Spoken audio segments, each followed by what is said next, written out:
Hello gamers from around the world, this is Boxenberger, the video game enthusiast from Germany, and I would like to welcome you to a very, very special episode of the World of Gaming. It's showcase season, guys. It's showcase season, the most exciting time in a year for us gamers. And today we will have a super special episode of the World of Gaming to give our final predictions and talk about our expectations, and we do that with probably around plus minus 15 different creators dropping in and out of this show. And we're gonna start with two awesome gentlemen. First, we have live from LA, Mr. Boomstick.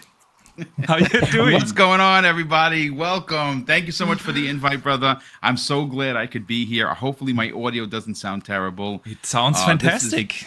This is, again, I brought everything from home. I got the camera, I got the light, I got the microphone, I got the new PC that I had to buy for this thing.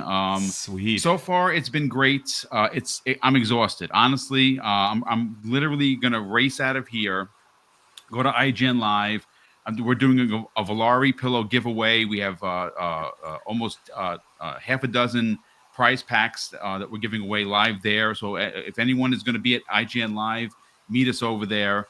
But yesterday's show was good. It wasn't great.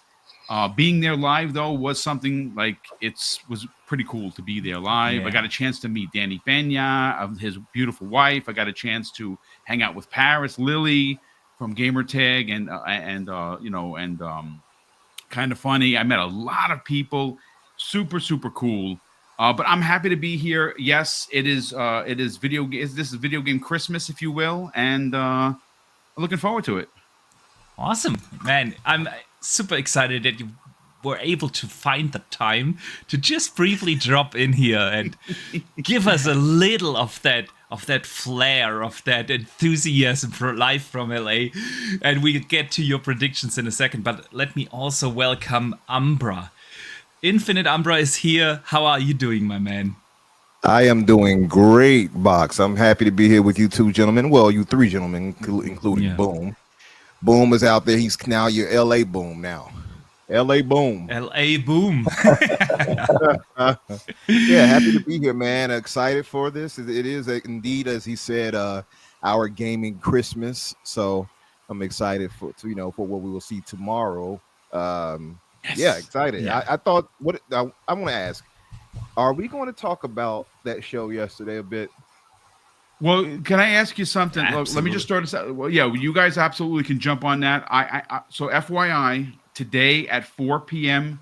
Pacific time, 7 p.m. Eastern, I will be doing a live stream, and it's going to be a combination of what we saw and experienced at IGN Live, and of course, what happened yesterday at the Summer Games Fest with Jeff Keighley and PlayStation.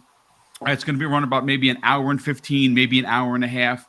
So far, it's just me. If anybody wants to jump in and drop their bars, by all means, please DM me. We'll get you in, and we'll talk about it. And then from there, I have another thing I have to go to. So I'm going to be running until at least, I think, 10 o'clock tonight. I'm going to be exhausted, but it's all worth it. But again, yes, we are going to talk about Umbra. If you have time and you want to jump on, you can drop your bars there as well. Oh, yeah. I love the sound of my own voice. So I'll be I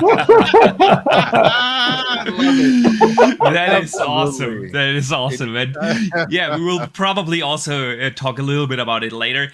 Umbra, I don't know how long you intend to stay, of course. We will have different guests coming in and out of this show. Everyone can stay just as long as they want. So feel free, man, to hang around. But gentlemen, one thing before we dive into the actual topic of predictions and expectations, and Boom, you need to tell us a little bit what is the word on the streets in LA. One real quick thing. Thanks to our brother Sith Lord, we are able to do a giveaway a little later in the show. He gifted us a Game Pass code. And it's not one of these codes that you can only use when you are not a subscriber. So everyone can use that, and it works globally, so we don't have the issues like last time where we were having problems gifting stuff to our brothers from the US. So we will do that a little later, so shout out to him. And we already have couple of other guests joining live from LA. This is awesome. Over there. Hagid and Santi are here. Gentlemen, how are you doing? Are you in the same room, Japs? Are you in the same room? Is this a three-way going on here? Holy man, no Diddy. Upstairs, right? Yes, we're a few floors down. Yes. Yeah. Yes. Okay. Gentlemen, it's awesome that You you hear us joined well? us here Is that today. good? You sound good. A little. I'll make you a little louder on my end, but don't worry about that. Fantastic that you gentlemen are also able to join us here today. We were just about to start. Let us, you three, you are in LA. What is the word on the street? How is the excitement level in LA? Tell us a little bit. What's the rumors on the streets? Who do you want to start? Hargy, go ahead, brother. Knock it out. Well, I mean, so SGF was expected to not be that great, and a lot of people apparently hated it. I loved it. I thought it was great. As far as the Xbox showcase, I think things are still pretty. People are looking forward to it, right? So there's a pretty good, I guess, enthusiasm for that one. Unless you're on the other persuasion on the food side, that's the problem. So yeah, I mean it's fun. We're still like meeting all the people. They're out here, right? So it's been pretty good. So I think it's been pretty fun so far. Hargeet, have you joined any street gang yet? You okay, Asante? Have you joined the Crips or the Bloods? Are you initiated already? No, not yet. No, not yet. So, Asante, where's your level of excitement, and how is it in LA? So I will say, I hope you guys can hear me. Yeah. I will say this is the rest of the guys. This is their the second or third year doing this or whatever. So it's old hat for them. For me, I'm a kid in the candy store, man. I'm enjoying myself. This is the greatest. I am thoroughly enjoying myself. I think it's really cool. It's really fun. Like Hargeet, I did enjoy the show. Right. Mm-hmm. I will say that I understand some of the criticisms that happened there, but we had a good time. We were in the room where it was happening. We got to meet a lot of interesting people. There was some annoyances here and there, and I'm sure Boomstick will expound on that one. But yes, it was a good time had by all. Got to meet a lot of the great trusted content creators and the community members and whatnot. So I got to hang out with Paris for a little bit. Got to hang out with Aaron Greenberg for a little bit. A few other folks. It was really cool. So. Me, take my bias in. This is all new and shiny to me, so everything's great. I'm loving it. Love to hear that. As to the Xbox showcase, it's eerie. Like usually, we kind of know what we know. Nobody knows a damn thing, right? Mm-hmm.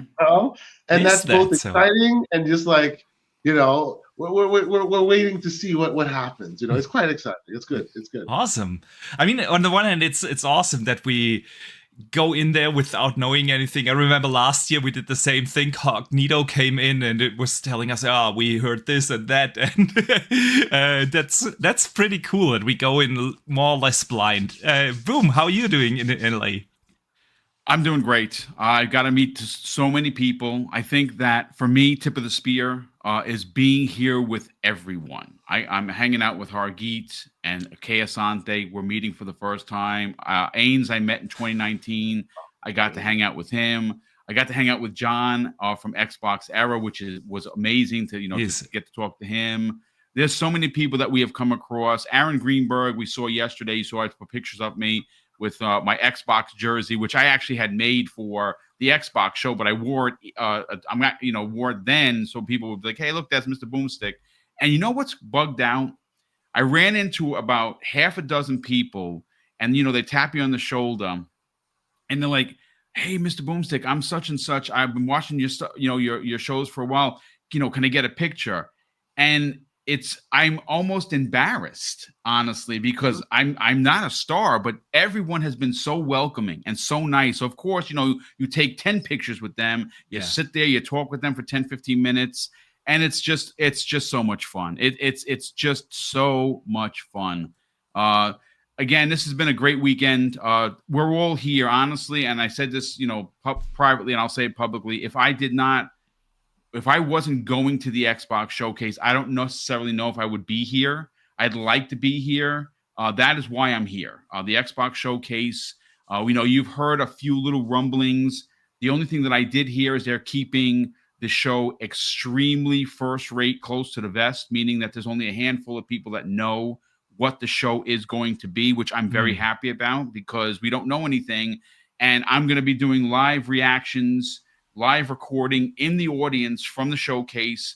And I'm going to be throwing those up on the socials as we get these announcements one after another. So I'm looking forward to that. But yeah, I will say this. If you come here as a channel, understand that you are going to work. There's fun times, but the last couple of days, I've been like the old man. I've been going up to the room at like 10 and just collapsing. Not tonight. Tonight I'm staying up to midnight like a grown man because apparently tonight is the night where you meet everybody. But I can totally relate to that. It's the same with Gamescom when you're there. We were never in bed before midnight, and we got up at 6 a.m. to get everything ready. And yeah, it is work. It is work, but fun work. So, boom, you mentioned the Xbox showcase. And that's why we're here, right? We want to do predictions. We want to do expectations. And everyone has done their predictions. But usually, like a day before the show, sometimes things change. So I want to hear from you guys. Hagi, let's start with you here. What do you expect to be there? Well, what do I expect? I mean, I obviously Call of Duty. It's going to be there. Yeah, that's the obvious thing. My big thing with Call of Duty is cheating, sir. That's cheating. Well, the thing I want is I want Game Pass plastered all over Call of Duty. And if they don't do that, like they're just missing an opportunity, right? This is the time. You're going to have that marketing budget you're going to have with Call of Duty. You take advantage. There's just no reason not to. You put Call of Duty with the Game Pass logo everywhere so that every time somebody watches just the Call of Duty stuff, they're like, what the heck is Game Pass, right? And then they go look up what the heck and hopefully that converts people over, right? And then you in the direct for Call of Duty, you better put in, hey, we're putting all these old Call of Duties in Game Pass. Right? Here they are. They're all available to you now. Whatever the time frame is that they can figure that out, right? But that's got to be a part of the messaging. You spent $70 billion. This is the time to take advantage of it. Right, yeah. The entire path of the year has been opened up for you. What do we got from the other side? We got a Lego Horizon that's going to Switch, and we got Concord. Okay, that's cool. We have Astro coming later. That's great. Nintendo has nothing. So what you have the entire year for you. You better take advantage. If you don't take advantage now, when will you take advantage? Right? Yeah. This time you have to do it. You have to do it. Right? So that's the thing that I fully expect. And if they fail to do that, that's on them. That's shame on them. They have to say Call of Duty, Game Pass. Call of Duty, Game Pass. Everywhere. Just got to plaster it everywhere, right? To make sure people know it's Xbox and Game Pass. That's what Call of Duty is now, right? Yes, it's available everywhere else. Who cares? It's Call of Duty's on Xbox and it's in Game Pass. That's what they got to make the messaging be. But we'll see what they do with it, right? They've been trending towards being very happy and friendly and kumbaya with everybody instead of competing. So we'll see what they do, right? Yeah. But that's what I want to have happen. Okay. And what do you think they're gonna open the show and close the show with? It's either Perfect Dark or State of Decay. They open with, close. We're all expecting that they have these announcements for Gears and Doom. It's one of those. Okay. I'm not sure which one would be the bigger, I guess game. I mean, Doom is kind of big because it's been there forever and it's multi-plat, right? That one has been, on everything. So it could be that's the one they close with. It's probably the most excitement, right? But Gears is a very big game for Xbox fans, right? So it's a good toss-up, but it's one of those, right? It's going to be Gears or Doom. I lean Gears because it probably is going to be a showpiece, but God, it is so good. They can really push the envelope. So, it's a good, toss up between those two. But yeah, Start is going to be one of those. It's going to be a Perfect Dark or State of Decay. Interesting. or it's going to Interesting. be, and then the end is going to be Doom or Gears. I lead Gears though, but I still like Doom is such a big announcement. All right, that's a good shout. What do the other gentlemen think? What's gonna be there, and what's the opening and closing of the show? Yeah, Asante, take it away, brother. I'll go after. Let's see. What's gonna be there? There are many knowns, right? I think we didn't Grub like spill even a tiniest bit of the tea, expecting 30 games, 2 hours, and a handful of those games are games you've never heard of before. Right? And that's all first party perspective. So like with that in mind, like obviously I'm fully expecting the Gears be there, right? Yeah. Me too. My question is, do you open the show with Perfect Dark? What they did last time was open with Fable. Fable. I think you open the show with a new look at Perfect Dark, like actual gameplay. You know, hey, it's Perfect Dark. Yeah. Right. And the middle, there's a lot of unknowns, which are exciting because the knowns are just like, yeah, okay, it's coming eventually. Make sure it's not broken at launch, right? That's the knowns, because that's not what this show is about. This show is not about what I'm playing, because I'm not playing any of it. It's just about how you present it to the public.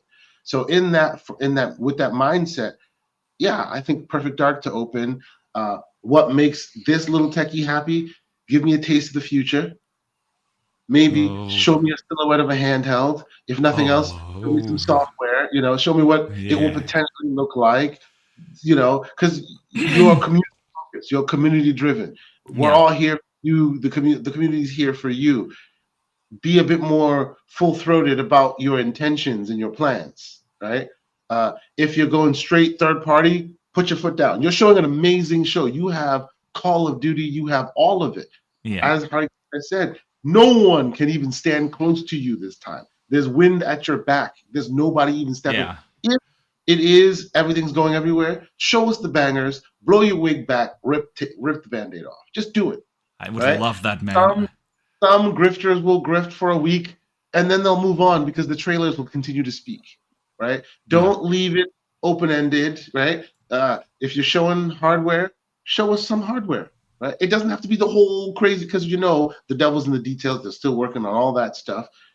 A silhouette is fine, you know. Let us know. Put words to the actions. Put words to the.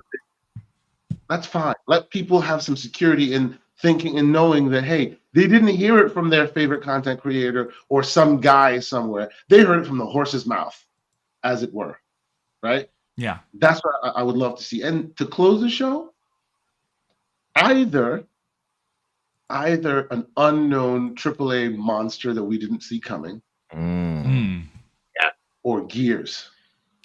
Because everyone puts Gears at the end. See, I'm in the boat that they're gonna open the show with Gears. Yeah. They wanna. This is an Xbox show, right? And what tells everyone? Okay, Xbox is here. This is Xbox. Gears is telling you that. Yeah, sure. And you know what? On your to your point, maybe they open with Gears because you've seen, even if it is in CG format, you've seen the announcement for Perfect Dark. So when next time they show it, they have to show you gameplay. Exactly. Right? So maybe gameplay is something in the mix, or gameplay is towards the end, which is fine. Yeah. But Gears definitely has to be there. Yeah. Perfect Dark has to be there. Right. There are many others that I think should really be there.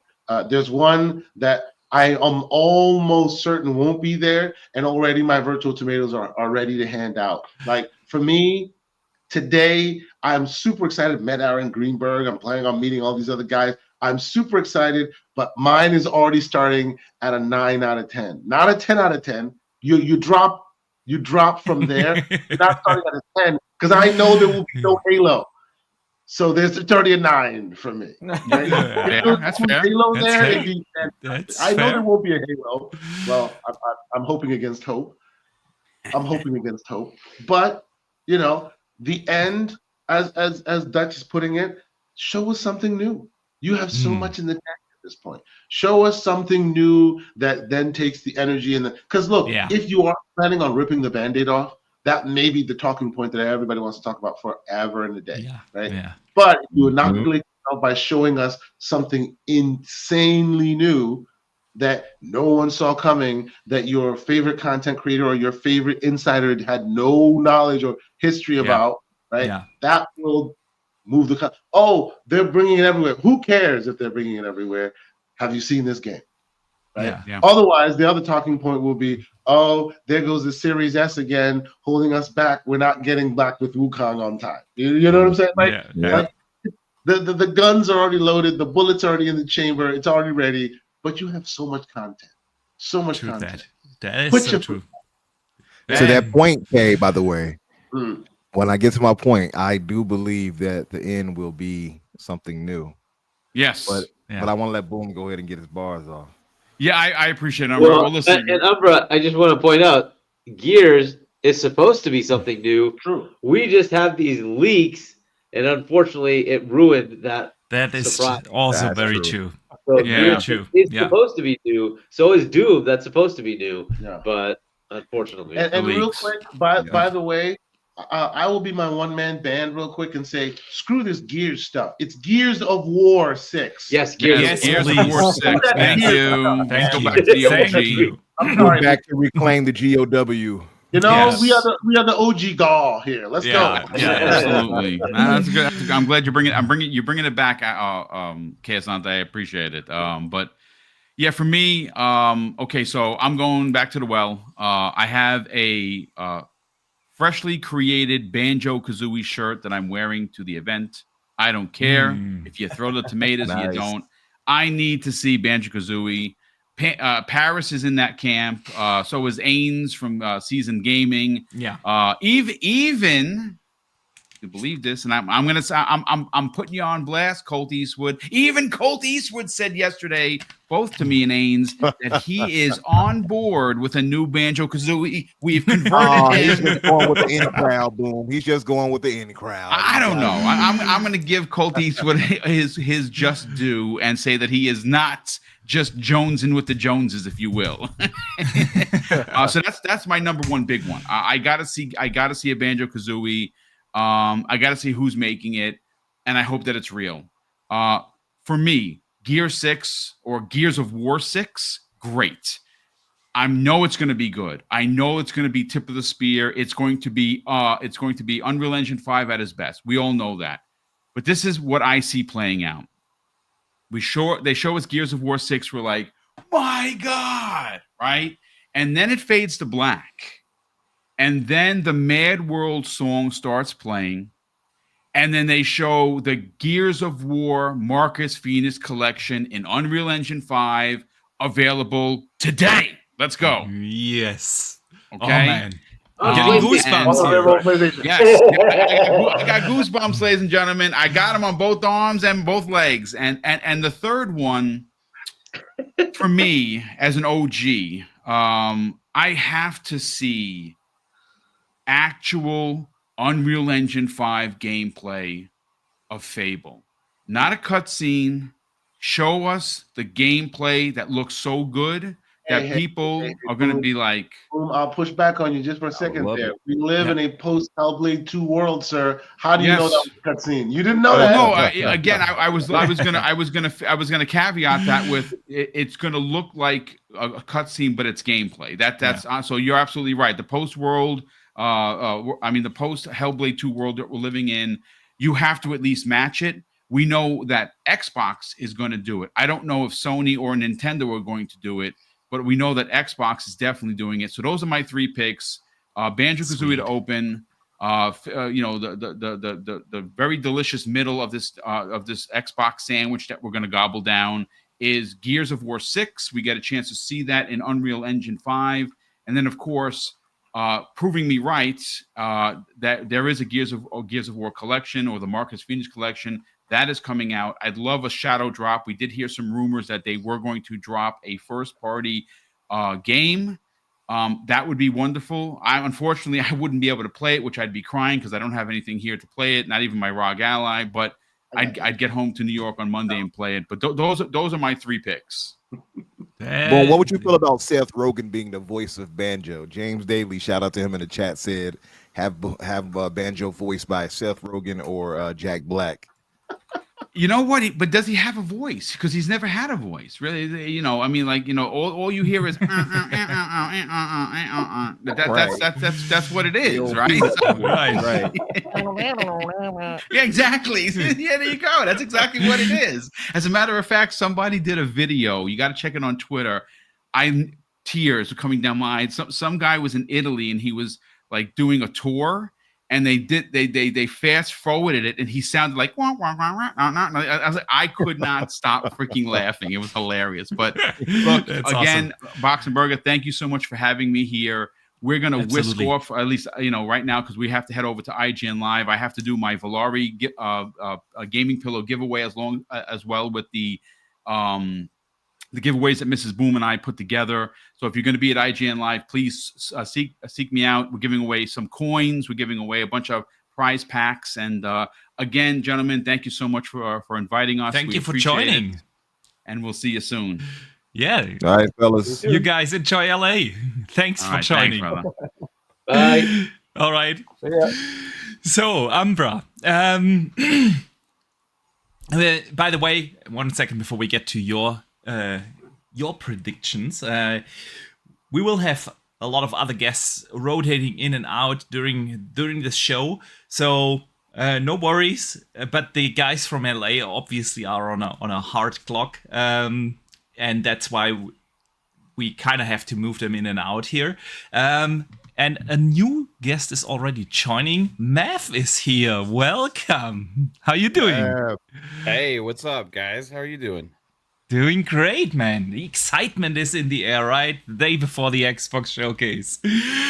So, Too much excitement. It's hype. It's hype. It's hype. It's hype time. That's the spirit, hype. Man. That's the spirit. Xbox is gonna kill it. Everybody else has been kind of just mid. So Xbox, the stage is set. The Xbox has the opportunity to come out here and shut up the entire gaming world. Yeah. They do. True. They are here to save E3, or what is E3 season, right? Beth, They saved it last year, didn't they, Box? Yeah. It's so true. They saved it last year. Mav, we just had Boom, Kayasante, and Hargeet live from LA, so you basically just missed them. However, that leaves time for us to discuss now what we are expecting. Umbra, I want to go to you first because you've been waiting to get your thoughts out. So what do you expect to be there? What do you think they're going to open and close the show with? So I'm doing this giveaway, and I'm sure some of you all in the chat had been paying attention to that and saw it on my timeline. So whoever is the closest, and the people that follow me and follow the rules of that contest, I'm giving away Hypercharge Unboxed this next week on the show. So I thought, okay, let's get a 10 game announcement. Like what 10 games you think will be there? But then somebody was like on the show was like of this past episode of mine, I guess, was like, what about like 10 announcements? I'm like, okay, that makes sense. But I'm going to stick to hard 10 games. So I'll give my 10 games and to open. And I just revised number 10, by the way, with what Kayasante and both Boom said. And something I just saw a minute ago on Twitter that made me think, what if? Now, if you all had watched Kind of Funny, you would have seen Jeff Grubb mentioned that there will be 5 new announcements as far as games. 5 new unannounced games will be announced, right? Now, I don't want to go too spoilery. I'm sure some of you all are like, no, bleach my ears clean of that, what you just told me. I'm not going to go into that because they didn't actually say what they were. But number 1 to open up. Some of these are going to be obvious and redundant, right? But Perfect Dark, I think that opens the show. And much like Fable did a year before when we were waiting on that and we finally saw it, Fable opened that show and we were all blown away. I think Perfect Dark is that game this year that is going to open the show. And we finally get to see how that looks. I'm thinking obviously it'll be in first person. To stick with the roots of the. A lot of people say Perfect Dark is going to open the show, so yeah. It to me it makes the most sense for Perfect Dark. Although Gears could do it too, but I think it'll be Perfect Dark. I said this on the show, and I refined it to include both. I think we'll hear the announcement of both the Fallout 3 and the Elder Scrolls Oblivion remakes. Ooh. We'll get the announcements of not the well, I guess kind of announcements because they haven't officially announced those. Yeah. And we'll probably get the dates when they'll drop or something like that. Hell, we could get it this year for all we know. We know that those exist, by the way, because of the court documents. So there is no surprise there. We all have to know that by now. Yeah. Wu-Tang. Wu-Tang yeah. is for the children, Box. That's what they tell me. Wu-Tang is for the children. I don't know if you knew that, Dutch and Box, but that's what they told me. Wu-Tang is for the children. Oh, and I see in the chat, yeah, see, he said he better name Wu-Tang. Wu-Tang was already on the mind, my brother. Yes, I believe Wu-Tang will be there. Yeah, baby, I like it raw. Yes, I believe Wu-Tang will be there. It'll be announced finally. Now, we haven't had it announced yet, so I think that could be one of the 5-game announcements. Contraband. Contraband, I believe, will finally be shown. It's been, what, 4 years, 3 years? 3 years, I think that 3 years and probably, I guess, some months. I think Contraband will finally be shown off in the 70s styling and everything like that. I cannot wait to see it. So I'm sure they'll have some more Steely Dan music pumping and all that through the track while we watch it. Cannot wait to see that. State of Decay 3. I think we finally see that. And all its UE5 glory. I cannot wait. I hope they're really taking advantage of it and giving us a pretty game, because UE5 is my engine of choice. You all might hear me clamoring to love that way too much, but not every UE5 is created equal. And Hellblade 2 obviously set the bar now for what that can look like, right? At least in many ways. You do have some other games on PC that I guess that can possibly challenge it, but that's the standard as far as UE5, as far as I'm concerned. So keeping that in mind, obviously, another UE5 game, and this I'm going to give credit to our brother Mag, who on the XNC podcast a good month or so back, he himself said that there will be a new Halo IP, and that an unannounced IP made by somebody else outside of 343 using Unreal Engine 5. That's another one. I'm going to stick to that one. I'm borrowing it from him, so I'm cheating, but still. Another one that everybody is kind of like, yeah, we heard this right so many times. The Marcus Phoenix collection. I think we'll not only get that, I think it'll be a shadow drop. I think that's the shadow drop. If not Towerborn, which is one of the other obvious ones, but it's still in kind of early access. I'm not sure about that one, but maybe.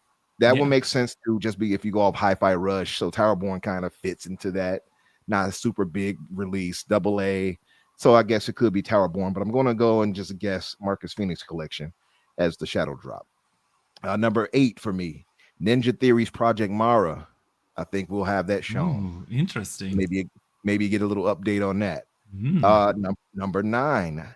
IOI's Project Dragon announced. Whatever that was, we'll finally see that announced.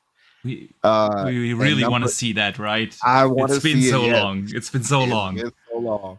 And number 10, and this one I created on the fly, listening to the gentleman before me. If you all had not seen this, and I would tell you guys, even in the chat, to look this up as you're listening. Ains had just posted. Ains, who Boom was mentioning a second ago, just posted he just met Miyazaki. And he has a picture with him. He just posted on his Twitter. And I'm like, wow, okay, he met Miyazaki. He met the legend from Software. If you guys don't know, of course, obvious Elden Ring fame. Now, this does not mean that that's obviously what that is. It could be him being there for Shadow of the Erd Tree. He could be there showing up like, oh, let me promote Shadow of the Erd Tree. But I kind of feel like you don't need to do that for that. What if, and this is just a crazy little theory I'm throwing out there. It might be wrong, but I don't care about that. What if Miyazaki from Software is going on stage at the Xbox Showcase to announce a new IP right for Xbox to close the show? That's my 10th guess. A brand new from Software game. It's definitely a closing I haven't heard yet. So, man, if only half of what you just said comes to fruition and is going to be there, it's going to be an awesome show. So, yes, fingers crossed there. If you have a couple of more minutes, I want to hear, of course, Mav's thoughts, but I have 2 other questions to you, gentlemen, after that that I would like to hear. So, Mav, what do you think? is going to be there? What's going to close the show? Open, I'm going to be like everybody else. I've been on the Perfect Dark train. Yeah, I mean, it just makes too much sense. That's one that has a lot of questions. It has the most questions, I think, out of the games that have been announced for a long time. Yeah. And for ones that people are excited about, it's one that we've also been anticipating actually going to be here. So kind of get that out of the way, set the tone, impress everybody by it, and then have an amazing show afterwards. And to close the show, I think you close it with Gear 6. Interesting. Yeah, I think you close it with Gear 6. And if the Marcus Phoenix collection is real, then we see it here as part of that whole thing. Probably right either before or after Gear 6. If Marcus Phoenix collection is not real, then we don't see it at this show. And then we'll obviously that will tell us, I think, because I think the Marcus Phoenix collection has been rumored for years, right? It's been rumored for years. If they announce Gear 6 and don't announce the Marcus Phoenix collection, that thing doesn't exist. Yeah, right. I agree. I totally agree. I think if they announce Gear 6 and then they don't say anything about Marcus Phoenix collection, we can stop speculating about that, right? Yeah. But my heart tells me it's too good of a thing to pass up to not be real for them. Like, it makes too much sense. It just depends on how much work it is, right? Yeah. To put into it to make it worthwhile to do it justice, right? Absolutely. So I think that's how you bookend Gear 6 and Perfect Dark. And in between, you have, there's so much possibilities. I think third party is going to make a bigger splash here than anybody realizes with some of the stuff that I think there's going to be maybe one or two new game reveals or first time showings of some kind of a big third party game that we've ever seen at this show. Potentially something by Square Enix, a brand new game. They've already did Visions of Mana at the Developer Direct. Yeah. And my back of my mind is going to something specific with Square because Final Fantasy 9. Yeah, everybody's talking about that one, Dutch, but that's not where I'm going with this. That's not where I'm going with this. I'm going back to the NVIDIA leaks that happened a couple years ago. Okay. Yeah. The NVIDIA leaks had several different games on it that all turned out to be true. Okay. Yeah. Even something like the game that came out that was came out exclusively on PlayStation, Tactics Ogre remake. Okay. Yeah. The other one on there, which is a tentpole game for many of us tactics enthusiasts, which is like the creme de la creme of this genre, is Final Fantasy Tactics. And it was on the list. It has not been revealed yet. Okay. So and that's the one that they would spend the most time on as well. Yeah. Out of all of those games, that's the one that they would spend the most time on.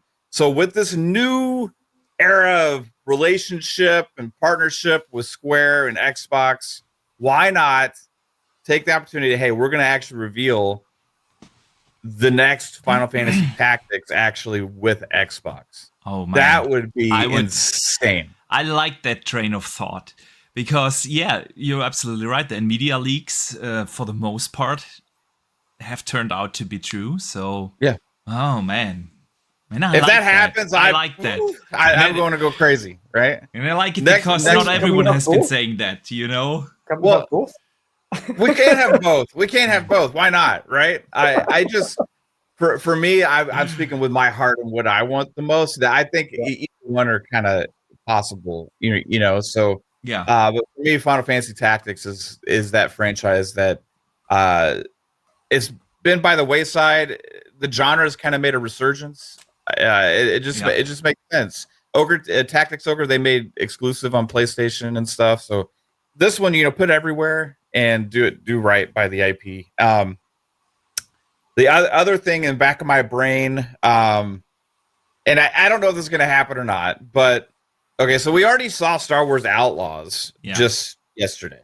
Okay, so maybe we see Star Wars Outlaws again at the Xbox show because they have marketing and stuff like that. But maybe, just maybe, hypothetically, they're reserving the Ubisoft slot for something else at this show. And that could be nothing other than the return of Splinter Cell. Because it was announced, and this is a game that's actually been announced. Splinter Cell Remake was announced 2 years. 2 years ago. Yeah, That's true. Maybe 3 years ago. This is on a blog post, right? On a freaking blog post. So it's time for them to actually show something for the first time. There's been a lot of speculation by the actual Splinter Cell community this year, as following Ubisoft Toronto, that they could be prepared to show something at Ubisoft Forward, which is the day after the Xbox show. Mhm. So maybe much like last year, they kind of tease Splinter Cell at the Xbox show and say, hey, tune in tomorrow to the Ubisoft Forward show, because not only will we have Star Wars Outlaws, not only will we have Assassin's Creed Shadows, but we'll have your first look at the brand new Splinter Cell remake coming out. And maybe they'll do like a year, tell us what year it's coming out or something like that. But if they do that, and if we get, back of my brain says, if we get like a Final Fantasy Tactics and we get a Splinter Cell, I don't need anything else. So my speculation is geared towards those two things. But piggybacking off of the Halo stuff, I've been feeling that they're ready to talk about something Halo. I don't know specifically what it is, but that would be my last piece of kind of speculation prediction, is that there's something Halo here. Don't know exactly what. I don't know if it's like an announcement of a remake or remaster, or if it's a new IP, or if it's the Battle Royale thing, or who knows exactly what it is. Yeah.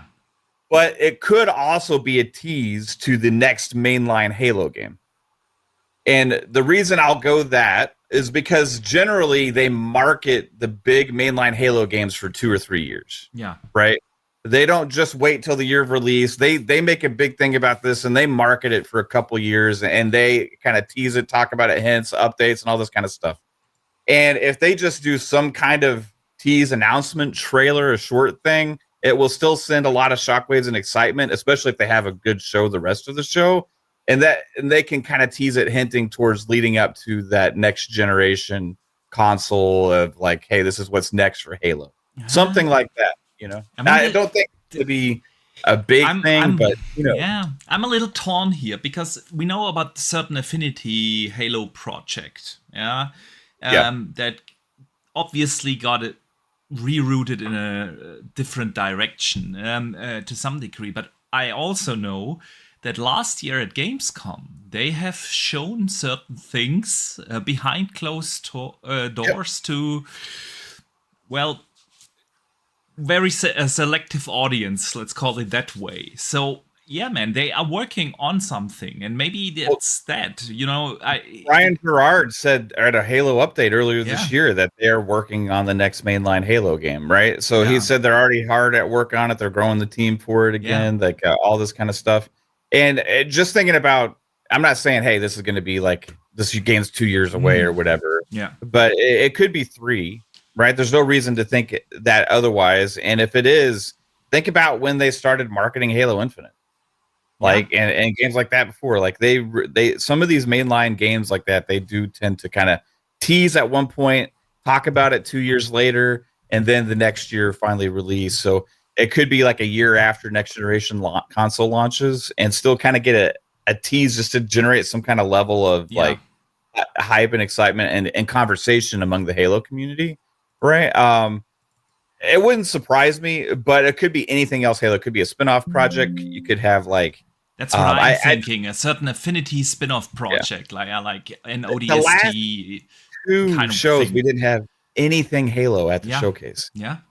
And it's just weird watching an Xbox showcase without something Halo there. I think it's something Halo has to be. So that'll be my last. It is very weird not to have Halo pop up, isn't it? Yeah, even like they didn't even do like the content update like trailers or anything like that at the showcases the last 2 years for Infinite.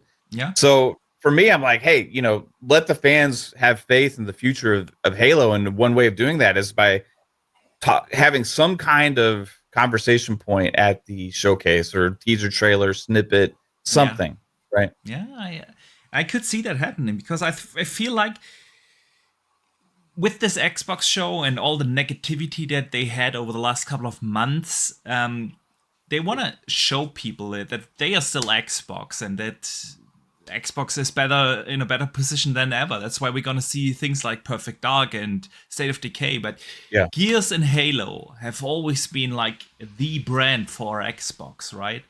And that's also why I think they're going to open with Gears 6. because you want to open the game with the show with a game that needs no explanation. And since they have already shown with a teaser trailer or CGI trailer, Perfect Dark, the next time you want to see proper gameplay, and you probably want to explain a little bit what the game is going to be. You're not going to open that show with such a game. But with Gear 6, everyone knows what's Gears, we know what the gameplay is and so on. And you can open the show with an in-engine trailer easily. And then you put in Halo somewhere in the show to let people know, hey, we're still here. We are Xbox with Halo and Gears, and that's us, So yeah, man, I could see that happening. Yeah. All right. I mean, there's the obvious, easy to make predictions that stuff we know is going to be there, right? Yeah. But that's not fun for me. I do agree. What are your both of you then? While we've got you here, what is your dream announcement? What is the out of this world, in your brain dream announcement? Halo Wars 3. Oh yes, please. Easy. That. Yeah. But taking it into a bigger perspective though, even third party wise, if they really brought back Command and Conquer from EA. Or something that's even more out of the realm of possibility. StarCraft, you really want to jump off the deep end, Lord of the Rings Battle for Middle Earth 3, but that's not going to happen because EA owns the IP for that franchise. But and now Lord of the Rings actually is Amazon, right? Yeah. Well, Lord of the Rings has Embracer Group, but they have a deal with Amazon. EA is the one that published Lord of the Rings Battle for Middle Earth, so I don't know how you do it, but. RTS like Lord of the Rings Battle for Middle Earth, that'd be amazing. I'm RTS snob, so all of my pipe dream things are those traditional RTS games. That's why I'm a little surprised you didn't mention StarCraft, man. With StarCraft, there was I think there was Command and Conquer players and there were StarCraft players, right? Yeah. And I was always the Command and Conquer guy. I dabbled in StarCraft, but I was more of a mainline Command and Conquer. But that being said, if StarCraft 3 came out and got announced today, I would be all over that because there is no Command and Conquer anymore. So I'll take one or the other, Yeah. Absolutely. All right. Umbra, before we get your dream announcement, let me briefly shout out Homer J 1889, who just became a channel member. Thank you so much for the support. Super appreciated. Umbra, what would make your dream announcement? Something that's unlikely to happen, but what would make that an 11 out of 10 for you? Halo related is top tier because that is my favorite IP of all time, my favorite franchise of all time. So I agree with Mav there, where if they were to show that and we did not see anything from them last year, not even new content, new season, that all stopped at that point, or at least they were about to announce that. And so something Halo announcement, if that is the case that we will see this new spin-off IP in Unreal Engine 5, what a delight. My favorite engine, my favorite franchise, who could ask for more? But I said this on Boom's podcast when you were actually there with us, Box, and I said, imagine you hear and Mav already said it, but imagine you hear this twing, and you see the 3 dots appear on screen. Splinter Cell. And it's Splinter Cell, and Microsoft has either worked out some exclusivity or have acquired the IP. Now, that's a little too fantastical, of course, but let's just say the exclusivity and they have it coming to Xbox. I don't even care if it's not exclusive, as long as it's there. I think, and of course, like he said, it will just announce it here and say, hey, you'll see more of it tomorrow, whatever, et cetera, et cetera. That is a major W, and I hope to see that. It's a very realistic W, too. It's something that can happen. That can actually happen, yeah. Mm-hmm. That is true. Yep. That is true. That's what would make your dream announcement. Ooh, my dream announcement. I think it would just, if I did get Final Fantasy IX showcased up here by Square Enix, I think I'd lose the plot. I know you want that, man. All right. I mean, even the hint that thing might be getting shown off anytime soon would be amazing. So yeah, it would be FF9. Awesome. Awesome. Mav, I know you have to head out. One last question before you, sir. leave. I'm going to steal that from Lord Cognito because I've been on the Iron Lords last Sunday and I loved the question. It was a fantastic conversation we had afterwards. What would make this a big, or what is a big L that Xbox can do tomorrow? What do you really want them to avoid not to do? That's a good question. I don't want them to spend any time addressing controversy or concerns or anything like that.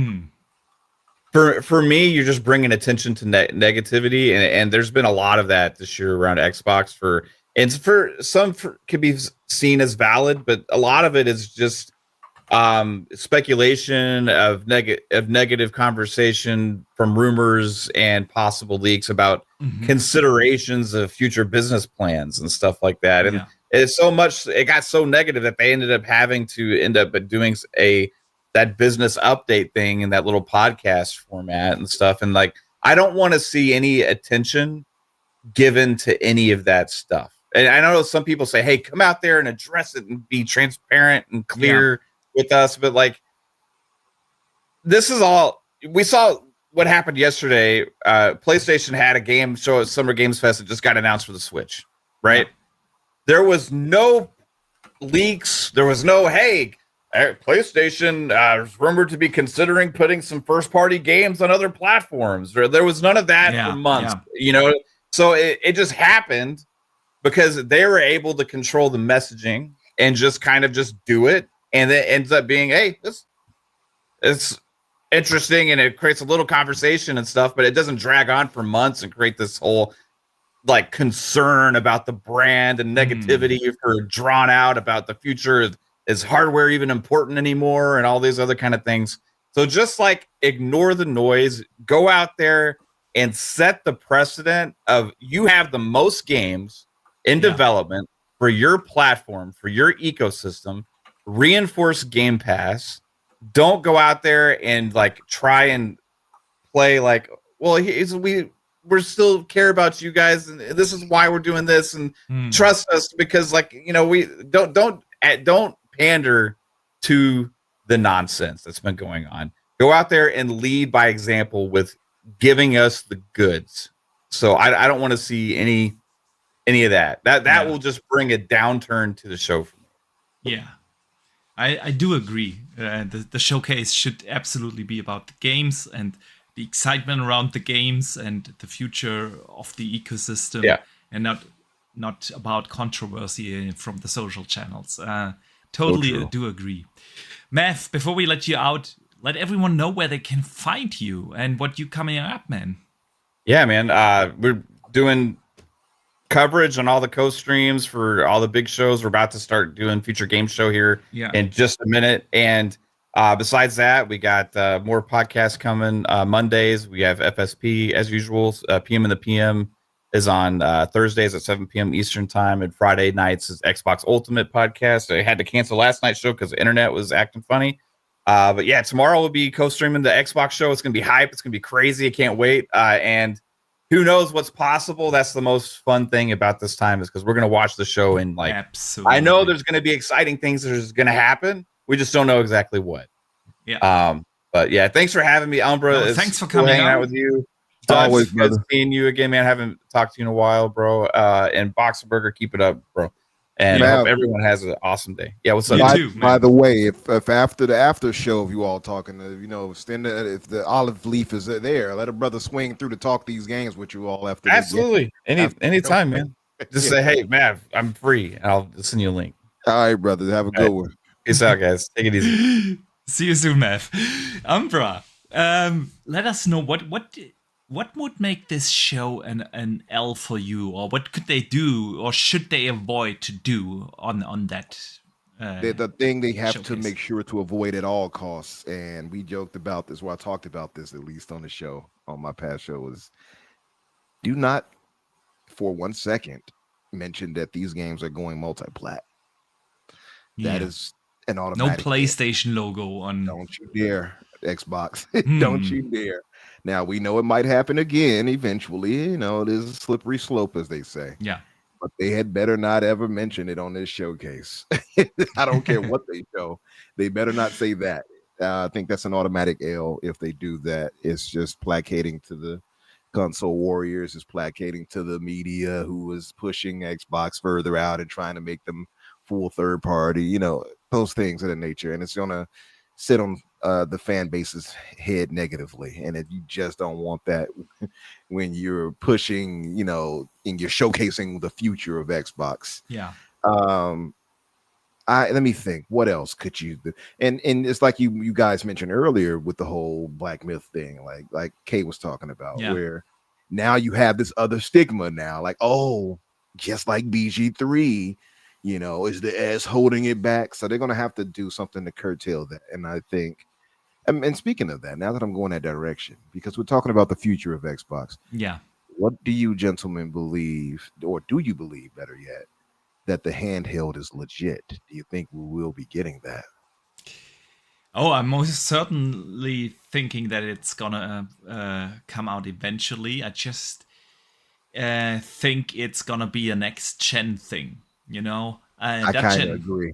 Yeah, Dutch and I, we were at Gamescom last week, and we had the chance to talk to the hardware team behind closed doors. Actually, they invited us to not ask them questions, but they wanted to give us to give feedback, and we had a very interesting conversation with that team. And Dutch, a conversation that you can share with all of us, Box. We can now. We can now. Yeah. that it's out there. We walked out of there. And Dutch and I we were looking at each other. Yeah, they're making a handheld. Absolutely. But I think we both agreed at the time, because they probably shouldn't have said certain things and asked us certain questions. That was more like they actually wanted to get feedback on the Series X and the controllers and everything, and it came up by accident, and we didn't want anyone of the team to get into trouble. So, but yeah, we were pretty sure that they are working on a handheld, but probably more in an early stage, because they were still trying to figure out which OS to use, you know, what to focus on, which price range to design it for, and it was more like early stage. So yeah, I'm thinking handheld, absolutely. And if I would answer the question of my dream announcement, what would make this an 11 out of 10, it would be the handheld, because I really, really want that. I love my Alley, don't get me wrong, that's fantastic. But it is such a pain with Windows. So yeah, man, I really most certainly do think that it's coming. But we have a new guest in here. Randall Thor is here. How you doing, my man? What's going on? What's going on, everybody? And more excitement. And PC Gamer Umbra, how you doing, Mr. There you go. How you doing, Mr. Acknowledge PC? me. What's up, my Chicago brother? How are you? I'm doing all right. I had a little break here. Got some family stuff going on, but I got like 10, 15 minutes. And I saw that my Chicago brother was on, so I was like, I'll hop in now instead of waiting. Indeed. So Indeed. Awesome, man. Glad you joined. I know you only have a couple of minutes, so let's get right into it. Where's the hype level for tomorrow? What do you expect? We've seen the video. Of your expectations. The video, yeah. I mean, some of it will be right, some of it will be wrong. Yeah. Gotta throw in some things that are wrong, of course. Oh, look, it's Gaz! Oh, man, it's a party now. Sorry, late boy. Yeah, you back It's a party now. Absolutely. So the man who will definitely demonetize this show on YouTube is in the house. Guess how you doing? Good, man. How you doing? Great, man. It's a showcase season. It's always exciting times, right? Absolutely. Rand told me everything that's coming on the show anyway. So. You wish. You wish. He's told me, bros. Thank you, Rand. Yeah. No, it's awesome to have both of you on here. Oh, it's a pleasure, man. It's a pleasure, bro. Yeah. So let's get. Oh, Hey! and the right dressing. Yeah, love it. Awesome. Gentlemen, so tomorrow, Xbox Showcase. Rand, you mentioned in your video what you think is going to open the show.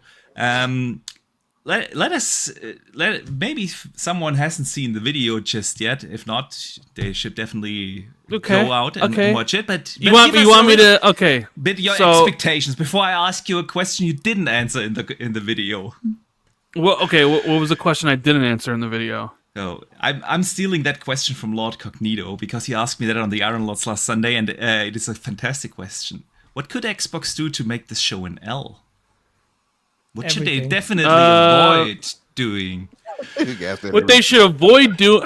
I mean, obviously, PlayStation 5 logos on trailers for games that are going multi-platform you probably just want to focus on Xbox, and if, like, Doom, The Dark Ages... Yeah. You know, we're pretty confident that's a day one multi-plat game. You don't need to have that in the trailer at your show. You can just have that in a blog post and other trailers later. So I think that would take a lot of the hype away for a lot of people, is having that stuff. I agree. I don't know. I mean, it would, for it to be an L, there would have to be like multiple games missing. No Perfect Dark, no Gear 6, stuff like that, where, you know, things that you were expecting. Like, I think I did hear Umbra say earlier, you're expecting Gears Collection, Umbra? You think it's a shadow drop? Yeah, I'm kind of going out on a limb thinking the Marcus Phoenix collection might show up and it'll be a shadow drop. Just throwing it out there. But Towerborn makes the most obvious sense. I don't think there's a shadow drop, and I'm pretty sure I'm right on what I said the shadow drop was going to be in my video. You said Towerborn, right? No, I said it's going to be the Starfield creation kit. Oh, modding, the modding stuff. The modding. Yeah. You They have been think that'll be quiet it? about that. They have been very quiet about that. But it's I don't supposed want to that come. to be it. I want a game, a brand new game. You know what? I'll throw some cold water on here for your Umbra, right? I don't think you'll see Gears Collection this year. No. Actually, I don't think it exists. I'm glad. No, I think it does exist. I think it's just further away. Next year. Yeah, because I don't think Gears 6 is coming until 2026, so they still have time to slot in a Gears Collection sometime next year. But you asked about what I thought would start the show. Yes. And for a while, I've been banging the drum about Perfect Dark starting the show, because I thought they were going to kind of recapture what they did last year with a game Fable. that nobody had seen in a while. We all wanted to know what it looked like, and that was Fable. I think that worked pretty well. Now, I've been going back and forth with myself since I made that video, and I actually came up with another scenario, right? Please do tell. There's a part of me that thinks, because this is a conjoined show with ABK, finally, and that it's heavily centered around Call of Duty, we know that Starfield, even though Starfield was in the Direct last year, like it had the 45-minute show, they also played a Starfield trailer during the showcase, just for people who may not like have tuned in. Yeah. I could see a scenario where they start the show with a Call of Duty trailer. Like a short one, maybe like a minute long, where it's not the full thing, and it's Call of Duty, and then Phil comes on stage or whatever, or Sarah Bond, and is like, "It's great to have Call of Duty back on the stage. Tune in. Make sure to tune in, later, right? Because you're gonna have a bunch of people tuning in at the beginning. Yeah. You're gonna want to reiterate that Call of Duty's there, right? It's a Call of Duty's in all the promotions. So while my prediction was Perfect Dark, I'm also starting to think that maybe we're going to start off with a short Call of Duty tease, and they'll go from there. I don't know. Interesting. I don't know if that makes any... It makes sense. I was actually expecting something like you just mentioned at the Keeleys yesterday. I thought that they are gonna be at the Keeleys with a 30-second thing to let everyone know, hey, you gotta tune in tomorrow. But I could also see them do that at the beginning of the show. Yeah. Gaz, what do you think's opening, Gaz? What do you think? Call of Duty would be crap. Even though you've got a whole freaking section for them, so I hope. They I'm just saying, they had a Starfield trailer in last year's show, right? For people who didn't watch the direct, and Call of Duty somewhere in the middle of the show. That's a good point. And Call of Duty hasn't been in an Xbox show since like 2013. It's heavily part of the marketing. PlayStation's had it since 2014, I think. Damn. I'm just saying, I could see it. I could see Call of Duty opening, like, and then moving from there. I don't know. I think you're right, because Call of Duty is so big, and if you want to make sure people don't miss it, who don't watch the post show, whatever the Call of Duty direct is. So but if I was doing the show, I'd do Perfect Dark. But that's just me. Bro, if they do Perfect Dark right at the start, bam, hit you with the dopamine release, I would be on it. But I was kind of making the thing where like you do a 1-2 punch. Last year was Fable and South of Midnight, and then into Star Wars. I think you do like Perfect Dark or Call of Duty, and then boom, you hit him with that. You hit him with that jab of Doom Dark Ages. Because I think Gear 6 closes, or at least Gear 6 is the last game they show before the Call of Duty Direct. Interesting. You missed my earlier. Put my volume up, you. Sorry, I was watching on stream. I can't increase it any further on my end. So turn him down. Mute him.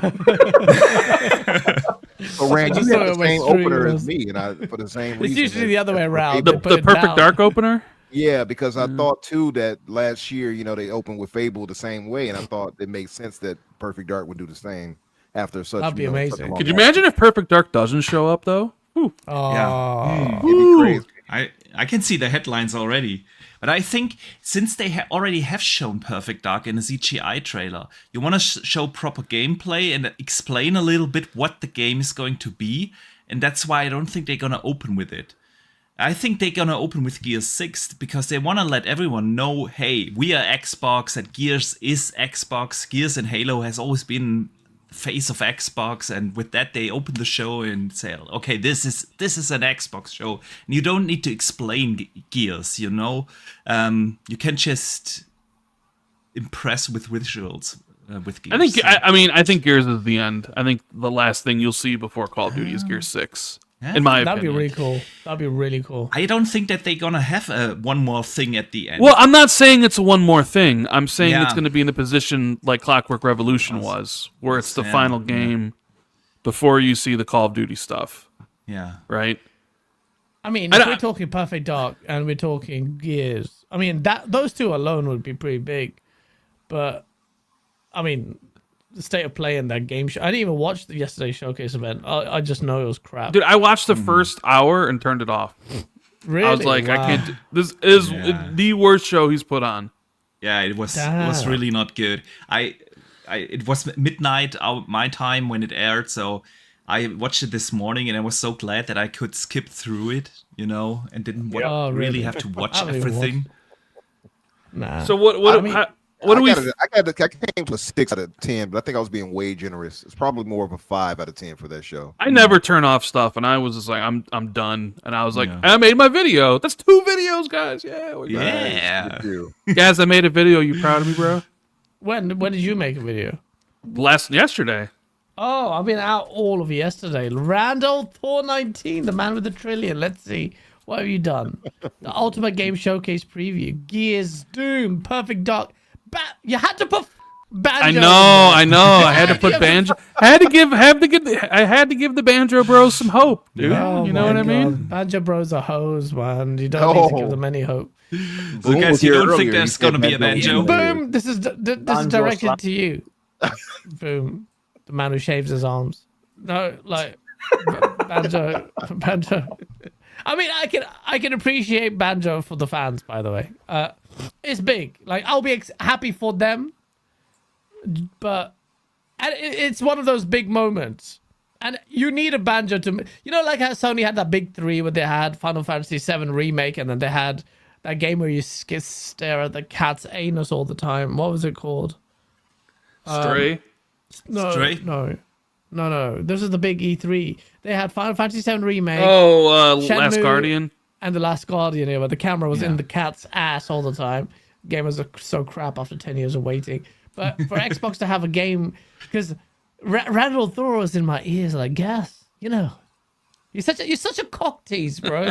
Like, you would be the ultimate. If you were a woman, you could be the ultimate strip tease. But hearing things. I'm hearing things. This could be a show for the ages. And ever since he said that, in my head all I hear is show of the ages. Show for the ages. Finally, after freaking 4 or 5 years of waiting for the show for the ages. Last year's show was really good, guys. You said so yourself. Yeah, I know, but it wasn't a show for the ages. But this could be show for the ages. Could be, because you never know. And we're only talking about games we know of that they've announced already. Perfect Dark, Gears is basically announced. Let's be real. And what else? What you're talking about? Everything we know about. But apparently, was it your buddy Jez who was saying that there would be no, was it the other one, Jeff Grubb?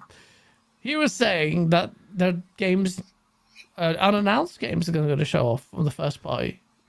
They have so many stuff, right? Like, they have so many stuff for a man to read books. So much stuff. So much stuff. I'm mad you didn't let that one slide. I heard it. I'm like, so many. Hey. But how dare you guys? He said it would be 5 of them. So. How dare you? Oh, shit. Thor's son. Look who's here. Look who's here. The Black Viking is in the house. The White Viking of DI'd him. How you doing, bro? Good to see you, man. Can y'all hear me okay? Yeah. You did good. Okay, you looking? Why you always looking sexy, bro? Where you driving, man? I knew you was gonna be on the pod, baby. I had to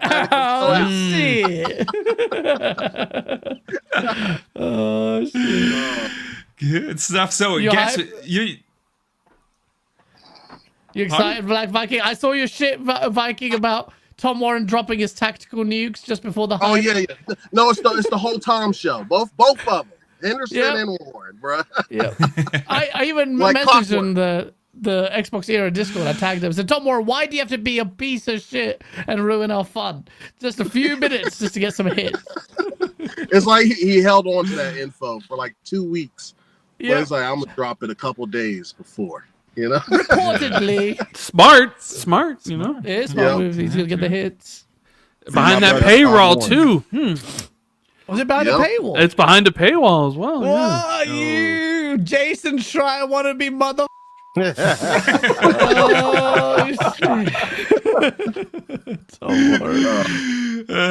Viking, I'll get to you in a second. Wait, hang on one second, bro. Guess you were mentioning unannounced things we don't know about. What do you think? Where? What do you mean? You're gonna make me make up something that doesn't exist? How do I know? Yes. How are we gonna announce a new IP? It's gonna be. Do it. Because I do have one for you. The it's Florian a Mueller ZeniMax online game. Obviously, it's like Hellblade 3, starring Florian Mueller. That the voice is in his head. What is it? Tell me, Boxerberger. It's a ZeniMax online game. Yeah, we learned about that that they are working on a new IP. No, they didn't. That's the Blizzard game that they canceled. But ZeniMax Online, we learned that back in 2015 in LinkedIn. They were looking for a lot of people working on a new IP, and we haven't heard or seen anything. So 2019. Ooh, hey, that's a good shout, man. Rand, what do you think of this? This possible, seems plausible. It's possible. They have been working on it for a long time. Yeah. They just folded like all of Roundhouse Studios into ZeniMax Online, and a whole bunch of people from Arcane Austin went to work at a bunch of different positions. Yeah. So they're definitely growing because they do Elder Scrolls, and this is their next big thing. You could easily see like a CGI announcement for the game. Hey, so you all weren't here yet, but speaking of like creating a game that could be there, my number 10 closing argument was that it would be a new IP with Miyazaki and From Software announcing a new game to make it for Xbox. I based it off of Ains taking a picture of Miyazaki. He's out in LA right now. And I'm like, why would he be there? Couldn't be for Erdtree. We don't need him for that. So just throwing it out there as a guess, a wild guess. You mean like maybe Activision signed Sekiro 2? What? Wait, you got some beans? No, I'm just saying like Activision published Sekiro 2 or Sekiro 1. Maybe they have publishing rights and they want to do a sequel, so they'll announce like a Sekiro. I would love it, guys. I mean, oh my god, I need to finish that last boss. But if that happens, don't make it multiplat. You. Oh my god, the salt would be amazing. Black Myth Wukong is basically exclusive, timed anyway. So give us this, please. That would be huge. That would be huge. Guys, it's ABK. Everything ABK makes is going to be multiplat. You know this. Yeah, I know. Yeah. I'll take it up. Everything Bethesda makes moving forward is going to be multiplat too. You know this. I as heard well. a couple of. Actually, I'm not allowed to say. You're not allowed to say. Yeah, I'll get you in trouble. Get me in trouble? What did I do? Well, you kind of told Colt. You know how big Colt's mouth is. Well, then if I told Colt, it'd probably be wrong because I know how big his mouth is. Oh, look at you! Feeding him incorrect information. Good stuff. Viking, what do you expect to be at the show? What's the opening closing thing for you? Oh yeah, my opening closing is really easy. It's going to be Perfect Dark as the opener. Everyone's saying that. Everyone's saying that, yeah. Yeah, and my reason being, and Boxenberg, you heard my reasoning on the Iron Lords podcast, is that there's been so much talk about it being in development hell and blah blah blah. Just come out the gate and shut everybody up. Show gameplay, just let it hit. And then closing Gear 6. I think Gear 6. Everyone is saying that. That's the perfect sandwich. Hey, Viking! I don't know if you heard. I presented I presented a second opener. Okay. I was saying maybe they open with COD. The Activision, like the back and pat stuff. Or... No, like the new COD. But they have the direct right after. Yeah, but they also had a Starfield trailer during the show last year too, and it still had a direct. True, however, Call of Duty is way bigger than Starfield. Yeah, but opening, I don't think so. I'm just saying. I can see a trailer in the middle. Think about what Microsoft is positioning Call of Duty is with Day One and Game Pass and all that sort of stuff. See when Rand you can make an argument that it could open the show. But like a small tease. Rand, it's a question of, does he already know? Or is he just guessing? No, I'm saying like when I was going over scenarios, I was like, okay, this could be Perfect Dark, and that's what I went with. But I could also see a scenario where it's Call of Duty. Yeah. I'm not going to 100% doubt that, but Perfect Dark just makes so much damn sense. Dude, what if Perfect Dark ain't there though, Viking? What if it's not there? That's just weird. I'm just saying. Everybody thinks the Gears collection is going to show up and potentially even release this year. I don't think. I'm not 100% sure the Gears collection would show up, dude. And if it doesn't show up, can we all tweet Nick and be like, "Where the fuck is this game? 3 years now, Nick. 3 years now, Nick." Showcase. You just comment Nick. Oh, don't say that. Don't say that. Don't say that. Imagine it comes up with a showcase, PlayStation showcase. Oh my god. Tell us how much you love Satya, Gaz. Tell everybody how much you love. I love him so much. He's just an inspiration to me. He's got a bed pillow in the form of Satya. Yeah, bro, that Indian guy's gonna get cut. If I see him on the streets, bro, like the bloody bastard. Yes, it's on site. Okay, let me ask you guys this. What would make this show an 11 out of 10 for you? Doesn't have to be a realistic thing, but... Killer Instinct. Killer Instinct. if they reveal with the music. Gaz, did you see Quake? the entire dev team of Iron Galaxy was at the Combo Breaker tournament, like the Killer Instinct Combo Breaker tournament? No. When was the tournament? Like a few days ago or like a week ago. I saw some people were sending me pictures. Like the whole dev team was there, and it's like, now why would the whole dev team be there at a Killer Instinct fighting tournament? That's weird, man. Why would they be there? Are they're sending feelers? I don't Trying know. to feel? Could be. That's a bit weird, though, isn't it? Bro, I think if there is a Killer Instinct 2, I think it's probably really early in development. Yeah, but it would be a good, you know, a would be good awesome. visual, right? Absolutely. Yeah, you could just man. have the like the intro logo or something like that, like some. Yeah, just the music and the logo. Yeah. You're done. Yeah. You're done. Yeah, that would do it. Yeah, well, we have a new guest here. Steel Rain is here. Welcome, brother. Oh, snap. Are we naked yet? Anybody? No? I'm always naked and nobody can tell. Yeah. You also owe us some cam play, but we'll talk about that later anyway. Good to be here, man. A lot of sexy people in here, man. I didn't know I was going to walk into a room full of men. Yeah, it kind of is a sausage fest. Indeed. I want to believe that the melanin is carrying us forward. It's myself, Black Viking, and Gaz, and you know, we're balancing it out. And you just got in here still. Yeah. First time I've been regarded as having Ellie Melanin. I'll take it, bruv. I'll take it. Look at me, bruv. I'm the palest Pakistani you'll ever meet. But God. Gaz, I'll take it. I was born the wrong race anyway. You look fairly dark with Colt sitting next to you with him being a tail. Anyone looks dark next to Colt, bruv. He's from the mountains of Caucasus, man. Yes. All right, Steel, we were just talking about what could make this showcase an 11 out of 10. And before we get to you, I want to hear Rand's thoughts because I know he has to leave at some 11 point. out of 10. Huh. Well, this dream announcement. I think if they have Perfect Dark and Doom and Gear 6, State of Decay 3, and then some unknown announcements, I think you're getting pretty close to 9 out of 10, 10 out of 10 stuff there. I mean, for me, like 11 out of 10 would be like Splinter Cell shows up in some form or fashion. Oh, you know? that's Splinter Cell. You're or like hey, guess what? We're working with Remedy on Quantum Break 2 or something. Right?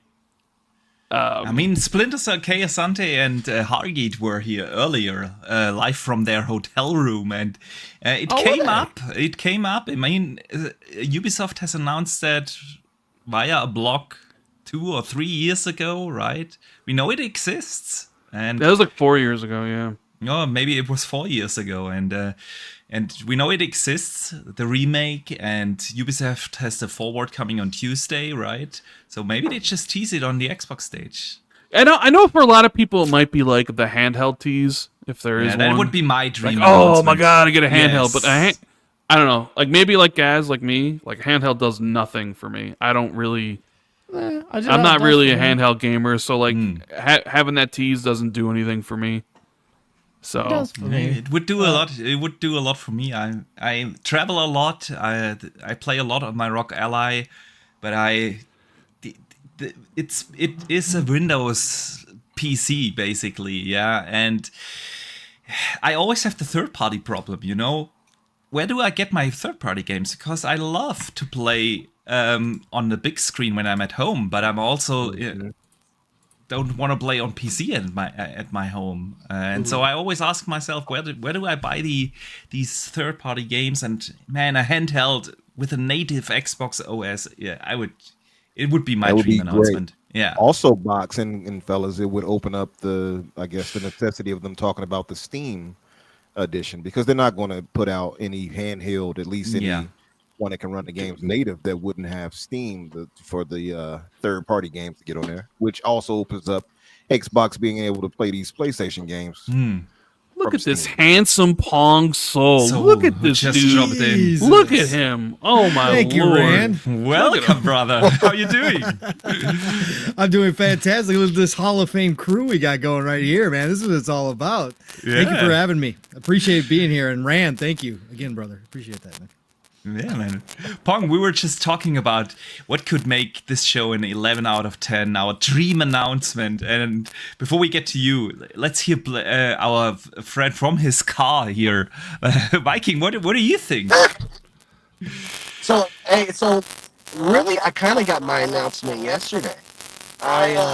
I've been waiting for ever since last year when they announced it. Robot. You sound like a robot, bro. Transformers? Yo. Transform and roll out.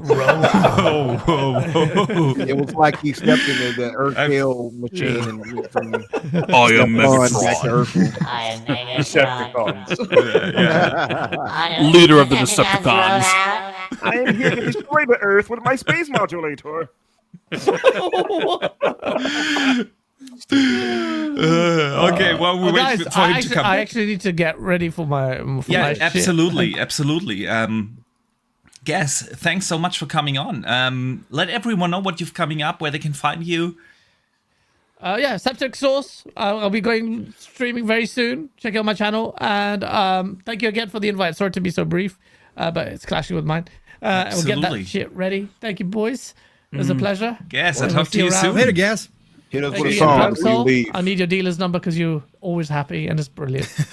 And I will see everybody later as well, so that all these beautiful gentlemen can get their opinions in. So have a good rest of the show, guys. Rand, Come on, thanks so Rand, much you're for gonna joining compliment us. me like that and just leave? I mean, bro, I've Come been on, here. bro. I've been here for, I don't know, what has it been, 15, 20 minutes already? 10 minutes, Absolutely. probably. Oh man, You shoulda must came be in. Tired. You must have been tired.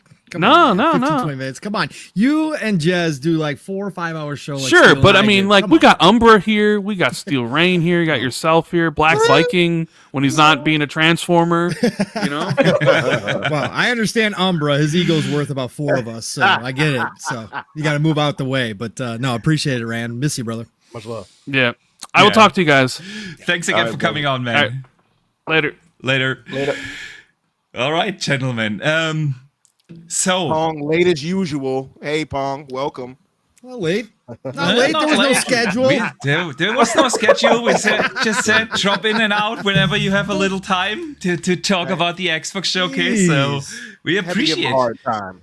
Yeah, no. Umbra's trying to give me a hard time as always. This is what happens with him. So, you know, whatever. That's fine. That's true. That's true. And we probably will have a couple of more guests rotating in a little later. So, whilst let's use this because you both basically Steel just joined a minute before you, Pong. So, I do want to say 2 things. First of all, a big thank you to this awesome community. We have a lot of people in the chat, a lot of people watching us here. We appreciate you, and if you do enjoy the show, we would absolutely appreciate it if you could hit the like button. It's free, doesn't cost anything, but it helps us out a lot. And of course, if you're new here, consider subscribing to the channel. We do these podcasts usually each Thursday, Dutch and I, with different guests on here. So yeah, if you do enjoy it, that would mean a lot. But also, we have a little later in the show, thanks to our good friend from the community, Sith Lord, gifted an Xbox Game Pass code. So we're gonna do a giveaway later, and it's not one of these codes, you know, that you can only use when you're not subscribed. You can stack it on your already existing subscription. So we're gonna do that a little later, and of course, Pong and Steel, you two are here now, and I'll take your predictions very serious because tomorrow after the Xbox showcase, we're gonna do a crossover with the Living Split Screen Brothers. Right after the Xbox showcase and the Call of Duty Direct, we go live here on the channel to discuss everything, and I can't wait to do that with you two. Yeah, we can't wait forward to it as well. it's part of showcase season. Let's go. It's Christmas time. Let's go, Box. It is. Yes. It is. All right. We just talked about our dream announcements, and we haven't heard your twos. So what would be your absolute dream announcement? The one thing that makes it, 11 out of 10 Well, what would it be? Would it be? I guess I'll go first. I'll let Paul think about it a little bit. My 11 out of 10 of announcement, because y'all are now downplaying it, is going to be the Gears collection. That good point. No, just hands down. I don't care what anybody say. I don't care what anybody says or thinks or feels that it may or may not be there. Biggest reason for me why it makes sense, and again, from a multiplayer standpoint, as somebody who's been in that ecosystem for quite some time, even at a hardcore pro level, Gears is going to need some time to revamp itself back up. And the easiest way to get people back interested in it is releasing that collection. I don't think waiting till next year is good enough. Like I heard a little bit what you guys were speaking to, waiting until 2025, similar to what they did with the Ultimate Edition before they released Gears 4, is a big mistake, because you want people to live in that world for some time, and let the multiplayer breathe. The biggest reason why people are not playing Gears right now is because the multiplayer is not where it needs to be. 5 minutes to get into a match is not acceptable. There's not enough people playing. And the biggest thing that Gears has working against it is not an easy game to play. Especially when it comes to online gaming and whatnot. And a lot of what they established in the original trilogy is, especially in 2 and 3, more so 3, is some of the best multiplayer out of the entire series. Just far as consistency, the way it feels, and all that stuff. Of course, I'm still a proponent of 4 and 5. I still think 4 did really well. 5 is kind of teeter-tottering, but it's also because the Coalition came into Gears when they were trying to find their own footing in it, right? They were handed an IP that would already had a good trilogy behind it. And now you need to do 4 and 5, and also listen and understand what the multiplayer community, the community that's going to hold this game up and put it out there, right? You still see people like Shadows, for an example. I've known of him, not known him since OG Gears, and he's still holding it down. And if you want people like him to be back at the forefront, I think releasing it this year, letting it breathe for 2 years, if Gears 6 is the announcement for 2026, or expected to be released then, you have to really and truly let it breathe. And the other thing, why I think it's a reality more so than not, and again, I wouldn't mind being wrong, but I think the Coalition used the original trilogy, because again, they already did it with Ultimate Edition. I think they're using the original trilogy to see what is possible in UE5 with while using that IP. And the only biggest reason I say that is because that most recent tech demo that they did looked like that was Gear 6, or could have been some test footage for Gear 6. The art style and everything, and the atmosphere. It was exactly that. Either that or Unreal Tournament, one of the two. It would look more like Gears, though, for sure. But so that's what kind of gets me leaning into that. If anybody's going to have more hands-on, had it earlier on, get updated builds, it's going to be the Coalition, because whether people want to accept this or not, the reason why Fortnite was even given legroom to be what it is today is because of Gears of War. There's not deniable. Sure, you could throw Unreal and Unreal Tournament in there and everything else, but it was because of Gears. So that would be my 11 out of 10 moment. I would turn off my PC and just walk away and probably cry outside in the car or something if they did that. I love the passion for Gears, man. I'm with you. Honestly, I do have my doubts that we will get it actually, but I'm with you. It would be an absolute awesome thing for that collection to be announced and released this year. This would be absolutely awesome. Pong, where do you stand on this shoot to the moon kind of dream announcement? Shoot to the moon. Well, Steel didn't shoot to the moon because we both think that's a possibility. Yeah, it's a possibility. That's true. Yeah, I mean, if I was going to shoot for the moon, it's the one we talked about at Xbox Ultimate a couple weeks ago. Co-publishing deal with EA to have Zampella bring back Titanfall 3. I think that would be my 11 out of 10. Yeah. Since EA has no interest in, obviously, at least as far as we're aware of, going back to Titanfall at this point. Yeah. A co-publishing deal, changing the game a little bit, changing the strategy a little bit with what we've seen from exclusivity deals and that kind of stuff. And we've heard all this conversation about the expense of AAA.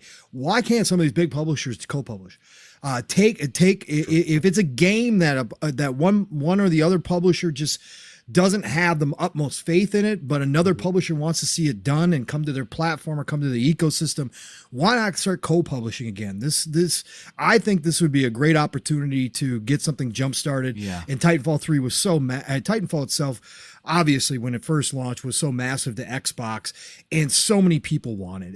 Again, it's got a built-in fan base, even though, Titanfall 2 had the campaign that everybody, considers one of the best first-person shooter campaigns of all time. It was fantastic. And the multiplayer didn't hit for everybody. Some people didn't, like the maps as much as the first one, whatever.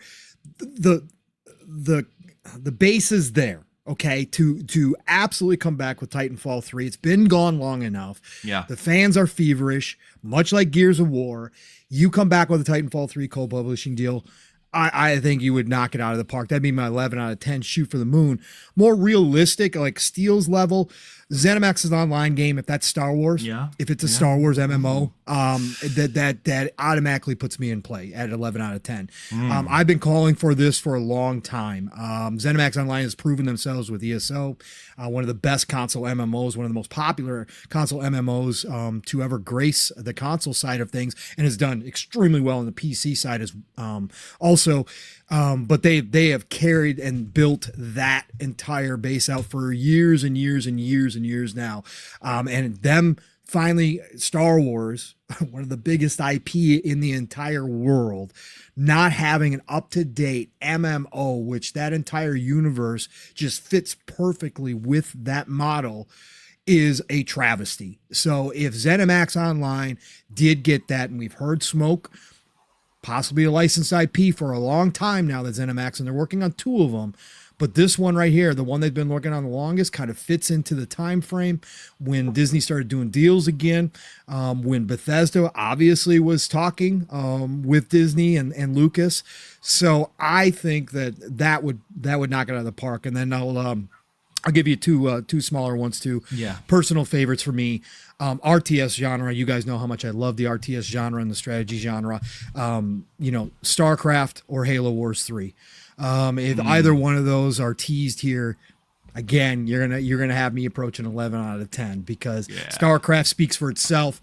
Again, Xbox wants to move into the East more and more. They want to get more popular over there. They've been doing tons of work over there. StarCraft is still huge, especially in Korea. It's unbelievable. It's still huge worldwide, but in the East, in Korea, it is still running huge tournaments, huge money tournaments over there in StarCraft. It's been too long. StarCraft is one of the goats of RTSs. Would be a massive comeback. We've had teases. We had teases before Ybarra left. That potentially on the X, he and Simu Liu, Simu Liu said something about StarCraft and coming back, and Ybarra put a winky face underneath his post. That was a couple years ago. I think they might have already started thinking about that and maybe started getting a new team together because we know most of the team left and they went on to form. I forget the studio's name that's doing Stormgate right now, the RTS. I forget what that is, but that's most of the StarCraft team. But they got to rebuild it. But they've got plenty of talent out there now. I mean, again, Relic just let a bunch of people go. You got World's Edge already internally, who we know what they do with RTSs. And Halo Wars 3, same thing, same kind of concept here. If you're going to go back and start rebooting Halo, Halo Wars is a great place to start.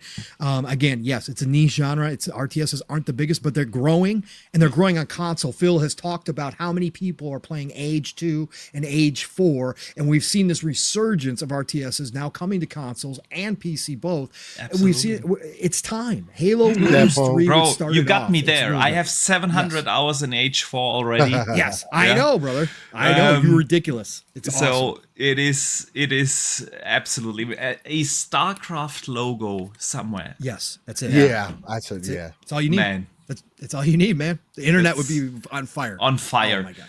Even though it would probably be like 5+ years out, but maybe. But a tease that this is gonna come back, that would be absolutely awesome. All right, I love it. I love it, man. He got those answers from me. Don't listen. Yeah, I stole your cheat sheet, Umbra. You know what's good? You know what's cool about Halo Wars 2? Possibly, 3. I'm sorry, excuse me. To be more of a possibility is the fact that they used Halo Wars 2 as a backbone for Infinite. Correct. So it is highly possible that that they could probably lean on that to give them some time. And it's different enough to where you can kind of say, well, we released a Halo game, but and this game is coming, right? The Endless Halo, the Endless, or whatever they decide to do. So yeah, I would love it. They need more story expansion. By the way, I know they weren't working on it, or they never did when we found out, which was we don't know. We don't know. They claimed they didn't. They depends on how certain affinity works theirs in, right? Yeah, exactly. That's what it is. Exactly. Yeah. So I'm hoping we do see something. And Mav made a good point earlier. He was pointing out that it had been a while since we just saw something Halo related. And he's right. We didn't even get anything last year. So and the year before. And honestly, Certain Affinity has been working for a long time on Halo stuff. Yeah, for a smaller project. Yes, you're spending a lot of time working on a smaller project. It's starting to come across like maybe because of the issues that were happening with 343 that maybe they put some pauses on some things. We're like, okay, how are we supposed to be approaching this moving forward before we just say, okay, let's do this. So yeah, good stuff. Right, gentlemen. Before I get a couple of more predictions from you, Steel and Pong, we gotta let our brother Umbra out. Right? Let me out. We'll let you out. Man, first, you've been here from the beginning of the show. We super appreciate you taking all the time. It's been a blast to have you on. Let everyone know where they can find you and what you've coming up, man.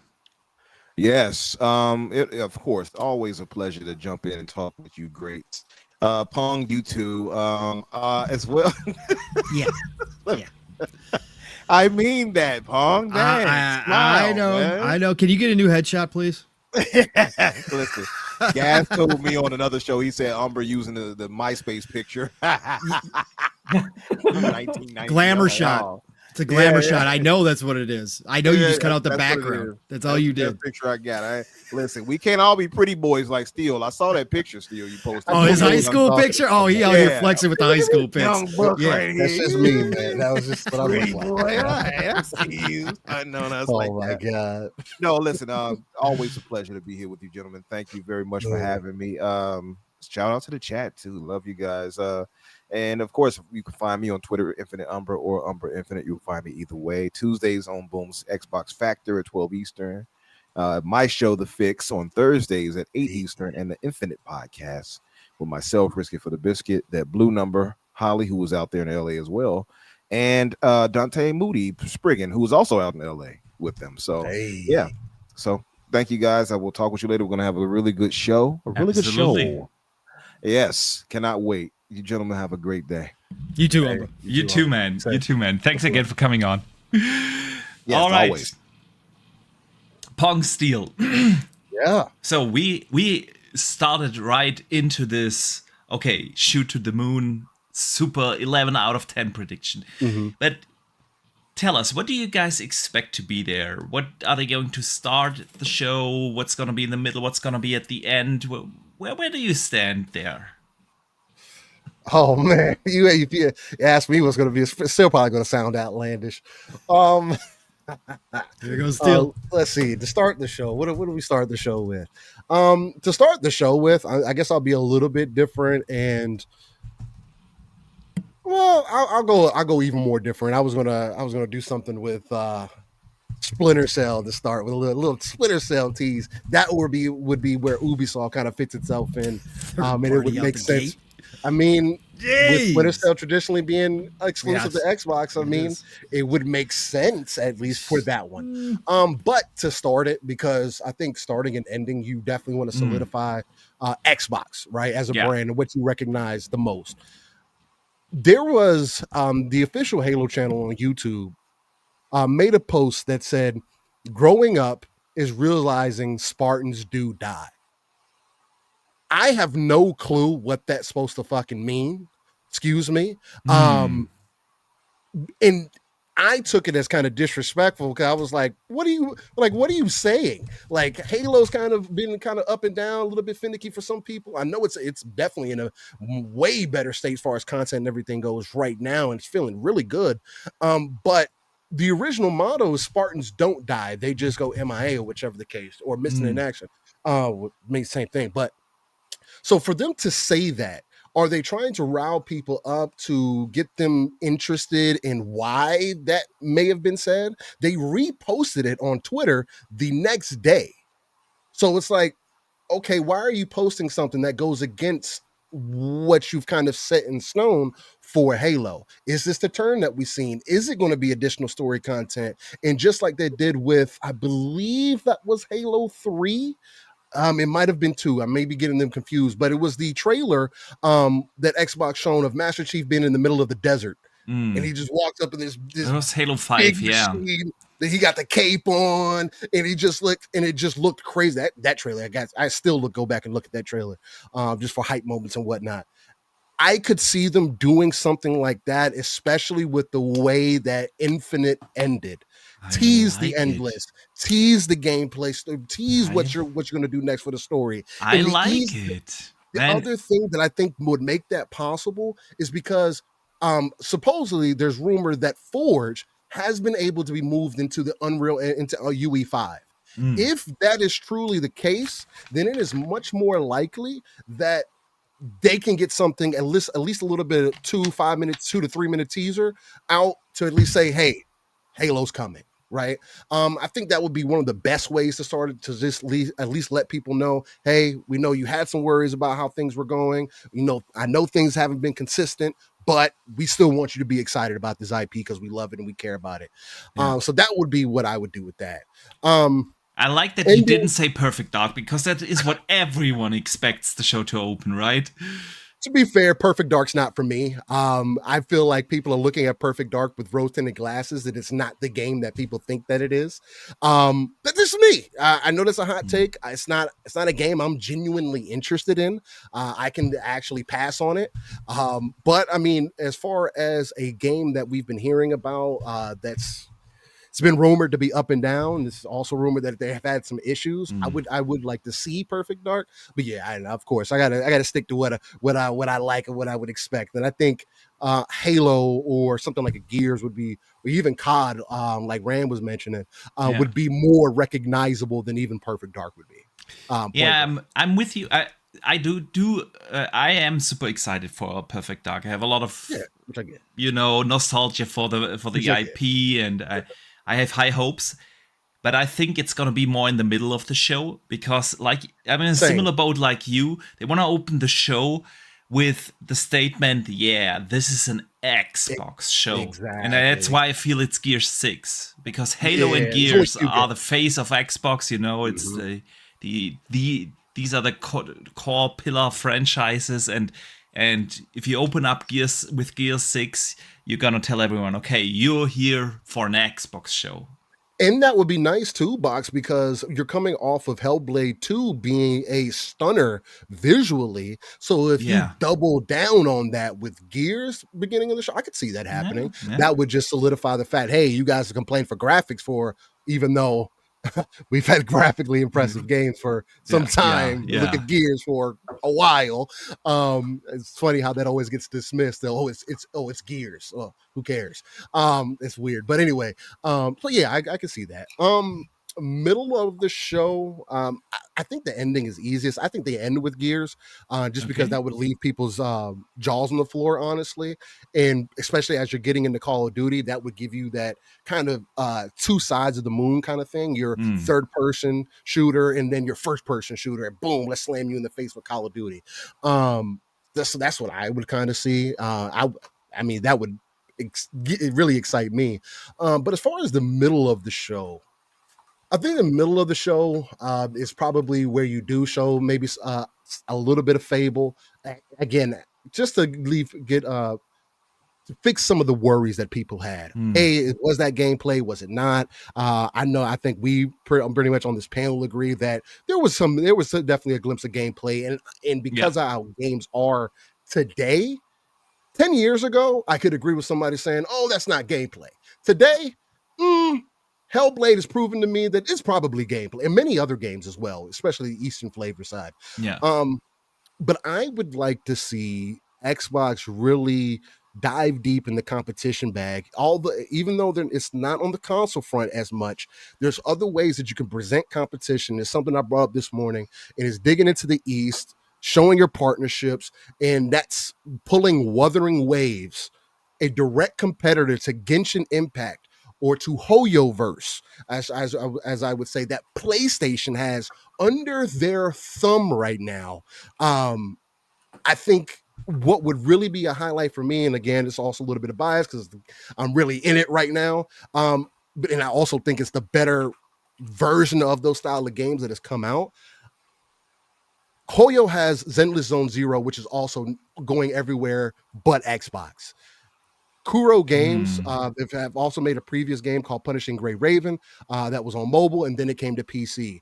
Wuthering Waves is very similar. It was supposed to come to PlayStation on release. For whatever reason, it didn't. Some people are assuming it's optimization. Some people are assuming a lot of different things. Yeah, it's on mobile. So I don't know if it's optimization issues that PlayStation didn't allow it to be there. I'm hoping that Xbox sees that there needs to be competition in every space and said, Kuro, hey, let's bring y'all in. They have they got the Hoyoverse. They got all these games dropping over there. We need something that's going to stand out, that's free to play, that can pull in those Genshin players. And that actually what also plays into that is we know that ABK was mainly done for the mobile play. What better move to make than putting an action adventure type game, open world, over the top combat, decent story. I'm not saying it's the world's greatest, but very similar to a JRPG on your box. I think that would just be a good move in the middle of the show, really to get people at least get people interested to say, oh, well, Xbox is trying to do some things differently here, and give people variety. So that's what Okay. Good shout, man.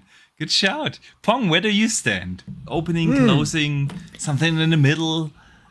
Yeah, I've been they go back and forth on this a lot, as far as this, because they're probably going to do the opposite of whatever I think they're going to do, because that's usually what happens. What we think is a home run doesn't look like a home run to them for some reason. Why don't you just say what the opposite of what you think? Right. And then they will do what you think. Then they will do what I think, right? Yeah, there you go. There you go. Reverse psychology.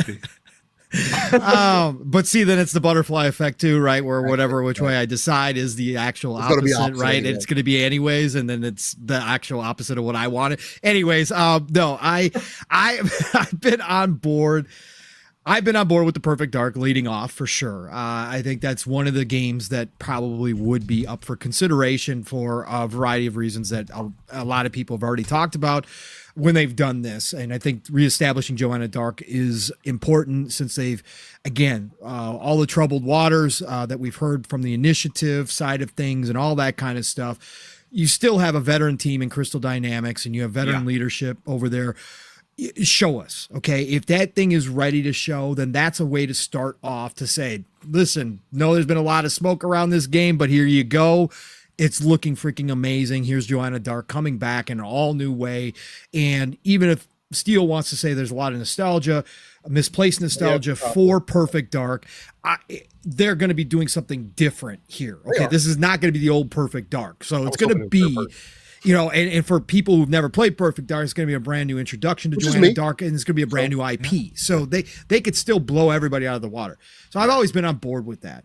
The other one that I've started to, and I like your idea to the other way I've flipped it to, Box, is putting Gear 6 lead off, right? I again, establishing tone up front is, I think, important. And Tina Amini, who's running this show, putting together this show's time, she knows what she's doing. I consider her one of the best hires that Xbox has done in its history. I can't wait to see what she actually figures out. I've talked about she could theme with how much they have. They could theme this whole thing out where she could have, you know, the first, middle, and end be a total different theme from each other. There's a billion different ways she could go here, but I would love Gear 6 out the gate with the Phoenix Collection to just set the tone, like all bets are off. we're in a totally different world now. We are a different Xbox. We're just going to lay everything out on the table. You guys, we're not playing by old rules. We're just going to show you everything we got, and you guys can't deny what we have, right? And I think Gears 6 would be a powerful statement along with the Phoenix Collection. Yeah. So I like that. But the other game I'm still on board with Gears 6 ending the show. I'll just put it there. I think that's the best way to do it. But the other game that I think could be here would be State of Decay 3 to lead off the show. Ooh. And yeah, I was going to say that just after Gears. Yes. I think that That'd be a good two-piece. Yeah. I think it would be a great two-piece, or just State of Decay itself leading off, right? Because this, listen, I'm the glass half full guy. You guys know this, right? I am always optimistic. I am always I love everything about this industry, and I very few times where I'm really down or disappointed. But I think that Undead Labs themselves, right, their original vision for State of Decay was never realized with 1 or 2. They had much bigger ideas, much bigger plans for State of Decay. State of Decay 3 and Unreal Engine 5, and we've heard now that they've been helped potentially by the Coalition. I think that trailer was what they're shooting for in a lot of ways. I think there is going to be a single player story driven campaign, and then you're also going to have the big open co-op world, builder survival game that a lot of us came to love in 2 as they updated and have continued to update that game. Undead Labs, I think, is underrated, and I think now with as much experience as they've had, supporting as much as State of Decay 2 has changed dramatically from when it first launched. The experience that they gained doing that, I think, is going to show up with Unreal Engine 5, with them taking their time, as we have heard. I'm not expecting it to launch, in the next 6 months to a year. I'm not expecting it, but I think they come to play and they show us that leap from that we saw from 1 to where 2 is now.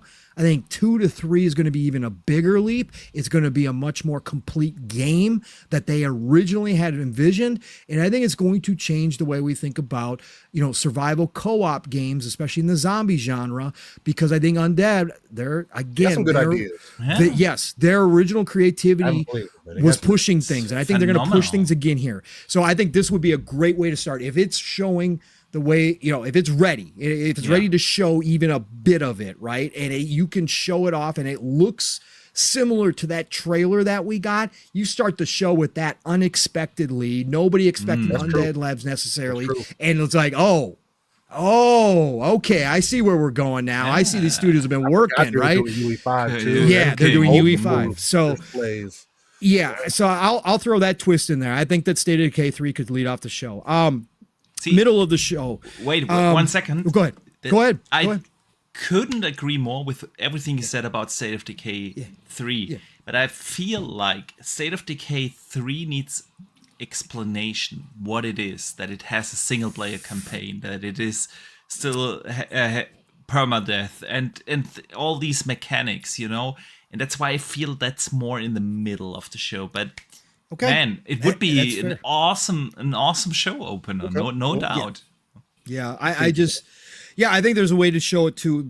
Again, because I don't think they're ready to deep dive yet. Like, I don't think they're quite there, but I think that you could show it off in a way that would capture kind of all the different moments in a trail, but a sizzle. But who knows? Maybe a developer direct next year where you deep dive a little bit more. I would like to see something unexpected up front. If they're not going to go something that we are obvious choices, go something unexpected if it's going to showcase well. Again, that's the whole key. We don't know what it looks like, right? We don't know what state it's in, but if it is, I think you go unexpected and kind of shock everybody with the opening like that. So that's why I went there. Middle is for if it's going to be more traditional, right? Middle, we're going to have updates on stuff that we do know about. So this is where I can see, Fable. I can see because we just saw that thing. I can see an Indiana Jones in towards the middle, right? And again, I'm taking the middle as kind of a big group here because you got two portions usually to the middle where there's updates. We get the Fallout 76 updates, the ESO updates. Fallout's going to be a little different this year because of the hype around it, right? I'm expecting a little bit more. There's going to be more. The Fallout 76 update that everybody said, "Why do you do this? It sucks. Why do you guys put this in there?" There's going to be a couple million people waiting to look forward to the Fallout 76 update. So it's actually going to be kind of a bigger deal this year. So I think that's where you start putting some of the games that we just saw or have seen more recently. I think you can start giving the updates, and then you flow into the East, like Steele says. There has been, with Xbox, a bigger and bigger presence with the East. I've talked about this time. Yeah. Do both of you think Square Enix is going to have a presence at this show? That's mine. I think it's undeniable at this point. I think that last handshake that Phil did with the new CEO, and the way that the new CEO is approaching gaming, he wants his games to be everywhere. And I think Pong made this statement before, and I think I'm right there with it. They're probably going to announce Final Fantasy 16 on stage. I think that's a big part of it. The Eastern section for Xbox has gotten bigger and bigger every year, and I think this year's no difference. I think they grow it again. So I had originally, past prior months, been saying Black Myth Wukong would be amazing on this stage. Now things have changed because we learned it's delayed, so chances are it's not going to be there at all, right? But that was before we knew any of that was going on. But I also said that if not Black Myth Wukong, you've got to come forward with another partnership, to kind of shock people. We've had Atlas open up the entire catalog. They've been on the stage showing off brand new IP. The Personas showing up there. That was huge for Xbox over the past couple of years. They got to come up with something new. So I am saying Pearl Abyss is their new partner, and I think that Crimson Desert shows up here. Crimson Desert has been long. We've seen some new gameplay. They've put out some videos, but nothing on stage, nothing big presence wise. Would it make sense for them to be a TGS? Of course, it would make sense to be a TGS. But why not Xbox? Why not Xbox again? Establishing another good partnership relationship. They have that relationship already with Pearl Abyss. Have it on your stage. Crimson Desert looks like it could be another fantastic RPG game coming out of the East that people aren't ready for. An open world game that is going to, you can ride dragons, you can do all this stuff. Slots right in with the RPG kingdom that Xbox now has, right? So Crimson Desert would be great. And then obviously Square Enix. I think Square Enix shows up here. We know we got Visions of Mana because of the Direct. Obviously, that's great. But there's, we got Final Fantasy 14 with the handshake. Great, fantastic promises delivered after all these years. That's great. But this new CEO wants to continue to say, no, we are really going to be multi-plat now, right? Not that there's never going to be a deal with Nintendo or PlayStation. I'm sure there'll still be a couple here and there. But the facts are... I think we saw that the other day as well, though, Pong, with Octopath dropping everywhere. So every platform has both. Correct. Across the board. Absolutely perfect, Wandering Dutch. Yes. And I think he wants to do it. What better way than the biggest part of E3, not E3, on the Xbox showcase.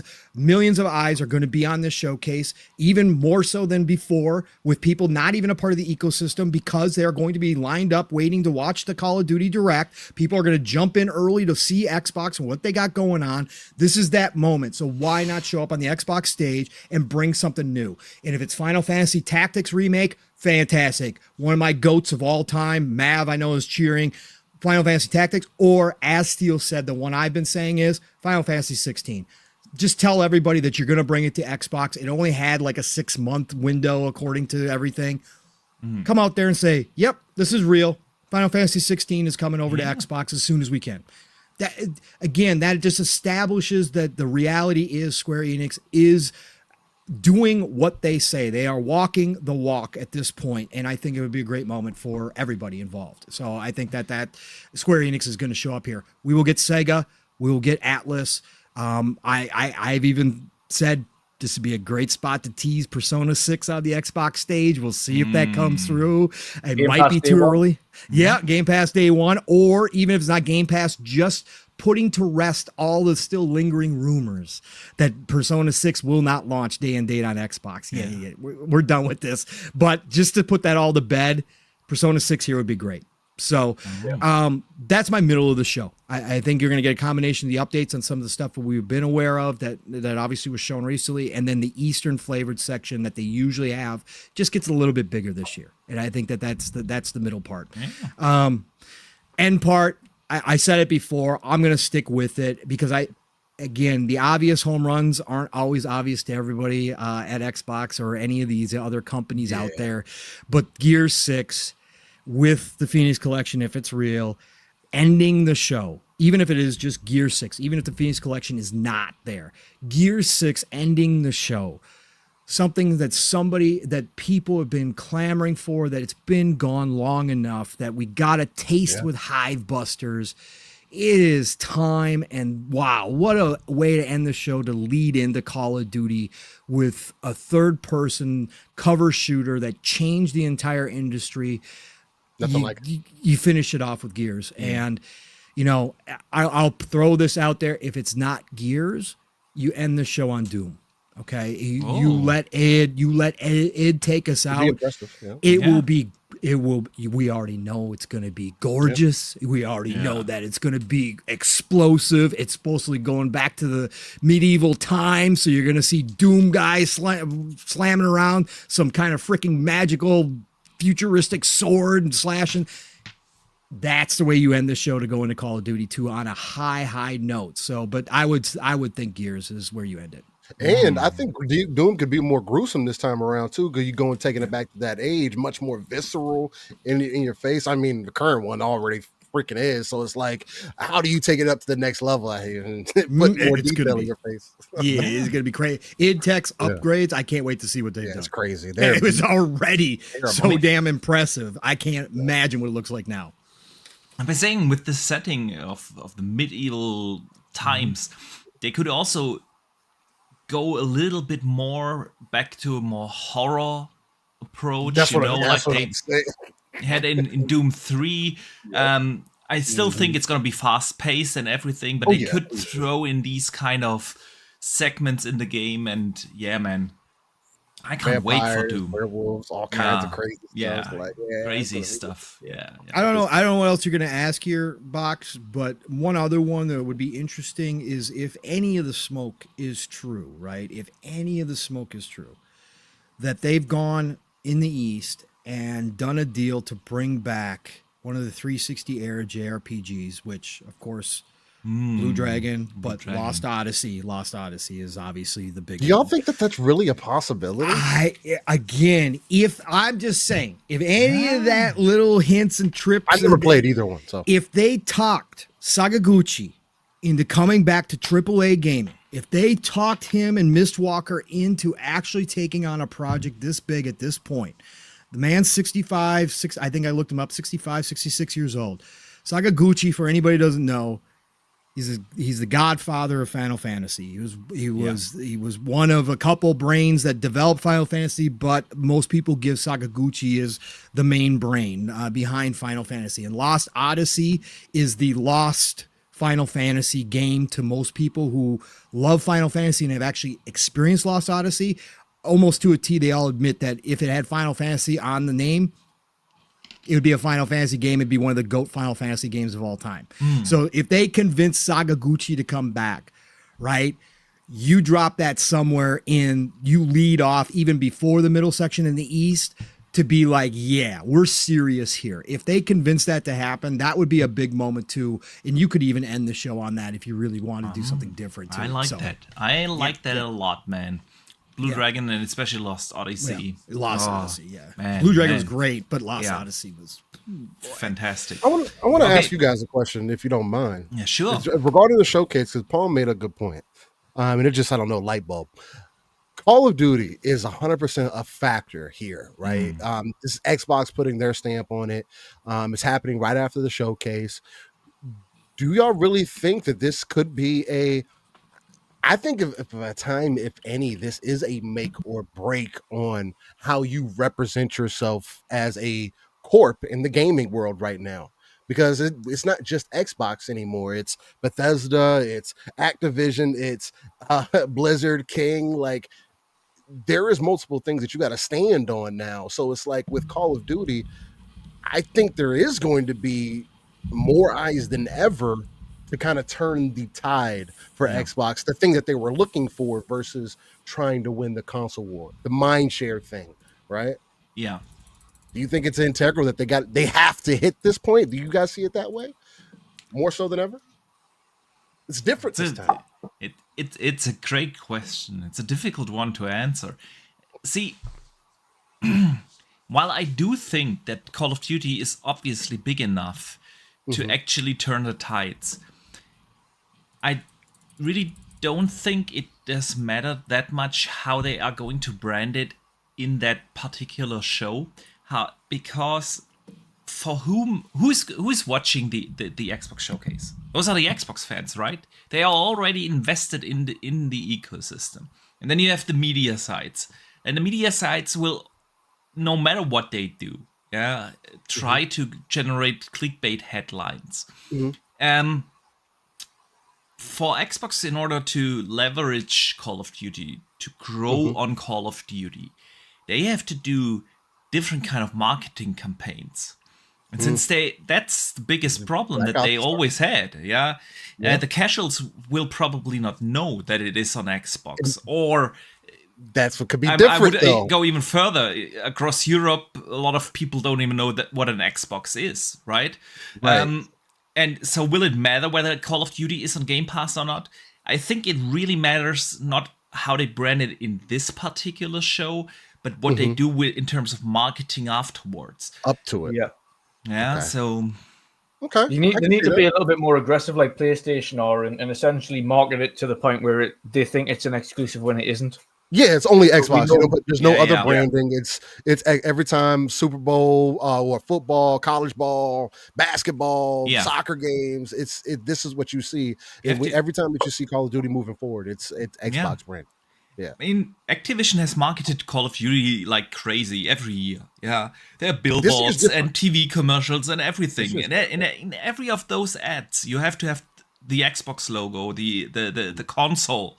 Yeah, I would put the console on the billboards. And since I doubt that Microsoft is going to do that, Xbox has never done something like that. And they are especially across Europe here. I know it's a little different in the US, but here in Europe there is no marketing whatsoever. And I can't. For me, it's just after all these years. Like almost 25 years, 23 years of Xbox, they still have not learned how to do marketing and generate brand awareness. I doubt that they will do it with Call of Duty now. But I guess where I'm kind of coming from is more so the perspective that, yes, Call of Duty isn't a world-renowned. It's not Counter-Strike. Like, let's be honest. As an example, it's not even Valorant in some ways right now. It's kind of faded a little bit. Black Ops does seem to be doing something different that we haven't seen in, I would say, a decade. With the way that it's advertising, with the Face the Lies and with everything else that it's doing. And that's what's always been unique about what Treyarch has done with their Call of Duties. And again, I don't think Call of Duty is going to be the thing that carries it, but it does reach out to a more casual audience who watches the hardcore guys play Call of Duty. And because the hardcore guys who play Call of Duty are always going to talk about that, it does, I think, end up permeating. Maybe it's not going to be at first a thing for the casuals, but it's a thing in the back of their mind that they'll start noticing. Oh, okay, well, what's this whole Xbox thing about? I go to my friend's house, he has an Xbox, it works. Okay, I get on my PC, it's Xbox. What do you mean? Everything carries over? I still have access to it? What is that going? Just like I think they have to start explaining how that's going to work, because everything is still kind of separated right now. Like BattleNet, the Xbox store, like what is your ecosystem? I know it's supposed to be all of this, but when is it just Xbox or Microsoft, if that's what you're going to make, gaming or whatever the case may be? Microsoft I gaming, think that's what they have to do as well. Yeah, we shall see. We shall find out soon what they are going to do with it. I asked a different question to all the others that have been on this podcast before. Yeah. What would make this show an L? What should they really try to avoid doing at the podcast, at the showcase? Sorry. I mean, you would have to. You would actually have to. They would have to try hard to make this an L.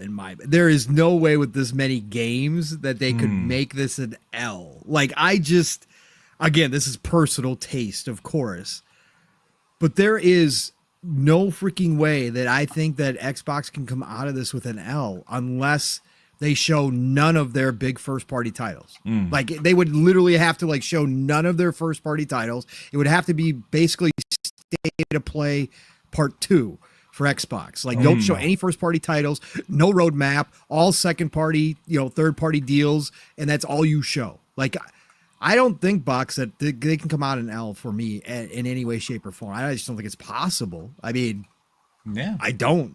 I'm like, there's no way. I mean, I will tell you in a second before, but first I want to hear Steel's thoughts. What everyone else has been saying. Steel, what do you think? What would be an L if Xbox did it? The only L for me, off the heels of seeing what just happened with Black Myth, it's still not an official announcement that I've seen. Which again is this weird, is finding a way to still lack communication on branding. That would be the only other thing, because there's nothing else specific that they could do outside of not trying to be competitive while having an opportunity to be competitive in a different way. If it's supposed to be about getting into your ecosystem, then let's give people a reason, make it undeniable, almost how Netflix has become, a Hulu. A lot of these services you don't question because they just have these things. If we want more people to be able to access this, the L would be not being able to show people how you can access this further. That's always been their problem. So it's like, I think that would be my thing. And I do know what you mean. Let me welcome our new guest. Mr. Badbit is here. Joe, my friend, how are you doing? It's been a minute, guys. It's been way too long. How are you doing? Man, I was supposed to get off of work 20 minutes ago. And that's how it goes. Not 5 minutes ago. But other than that, man, I'm doing great. I, unlike the rest of the internet, am not completely miserable because I've enjoyed every showcase so far. And so I'm expected, I'm pretty hyped for the first time in a very long time, to see what Xbox has cooking up. Because as Polygon says, this is the most important showcase in Xbox history or whatever. Hey, I kind of posed it, potentially. Yeah, potentially. I mean, listen, we've heard that basically every year. This is the year for Xbox, right? Xbox has died every year too, Box. Yeah. And if I look back, the last couple of years, look at last year's show, it was fantastic. Yeah. The year before, it was a really good show where we got a great roadmap for the generation to come and so on. So I've no doubt that it's going to be an awesome show. But Joe, we were just talking about for everyone else, it was the final question I asked. It's going to be your first, though, since we are on the topic. What could Xbox do to make this show an L? What should they definitely try to avoid doing? At this point, just not show up. Cancel the event. That's the only way. I truly, I actually very much agree with Paris.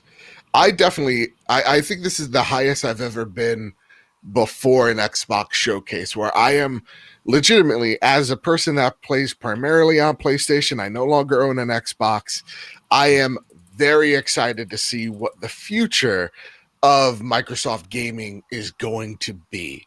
There's too many studios for them to have nothing that interests me. And so for me, it's just like they have so much variety already. They're honestly, they can't do much to, pull me away from my excitement. I truly don't think Xbox can lose on this one. This is like I like to hear that. I like to hear that. A lot of people that we had many guests on this podcast throughout the last 2.5 hours, and a lot of people have said, well, if they show, their first party games with the PlayStation logo on it, it would automatically take away the hype and excitement, and that would be an L. I don't think they're gonna do that. I think they, I actually had this conversation with Ains on this week's Trophy Room. Yeah. And I think the way he described it was perfect. It's like, you're probably going to get, like, for example, the Doom that everybody now knows, right? That is going to be in a press release that you'll see on a PlayStation social. You're not going to see that from Xbox here. Yeah. I also don't think I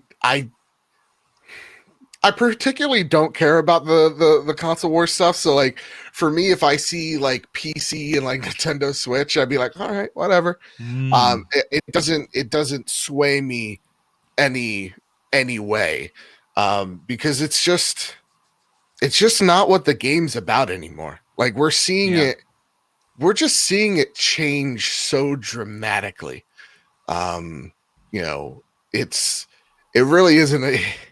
It really isn't becoming about who has the exclusive stuff. It's about something else. And we're just in this weird period, We definitely are. It is a weird period indeed. Yeah, for me, I mean, since I expect absolutely for Xbox to release more games on PlayStation, I'm with you. I doubt that they will announce it there. I personally, for me, would be an L if they have a lengthy segment in the middle focusing on mobile games. Because they have King now, yeah? They own Candy Crush, and they want to open up this mobile store.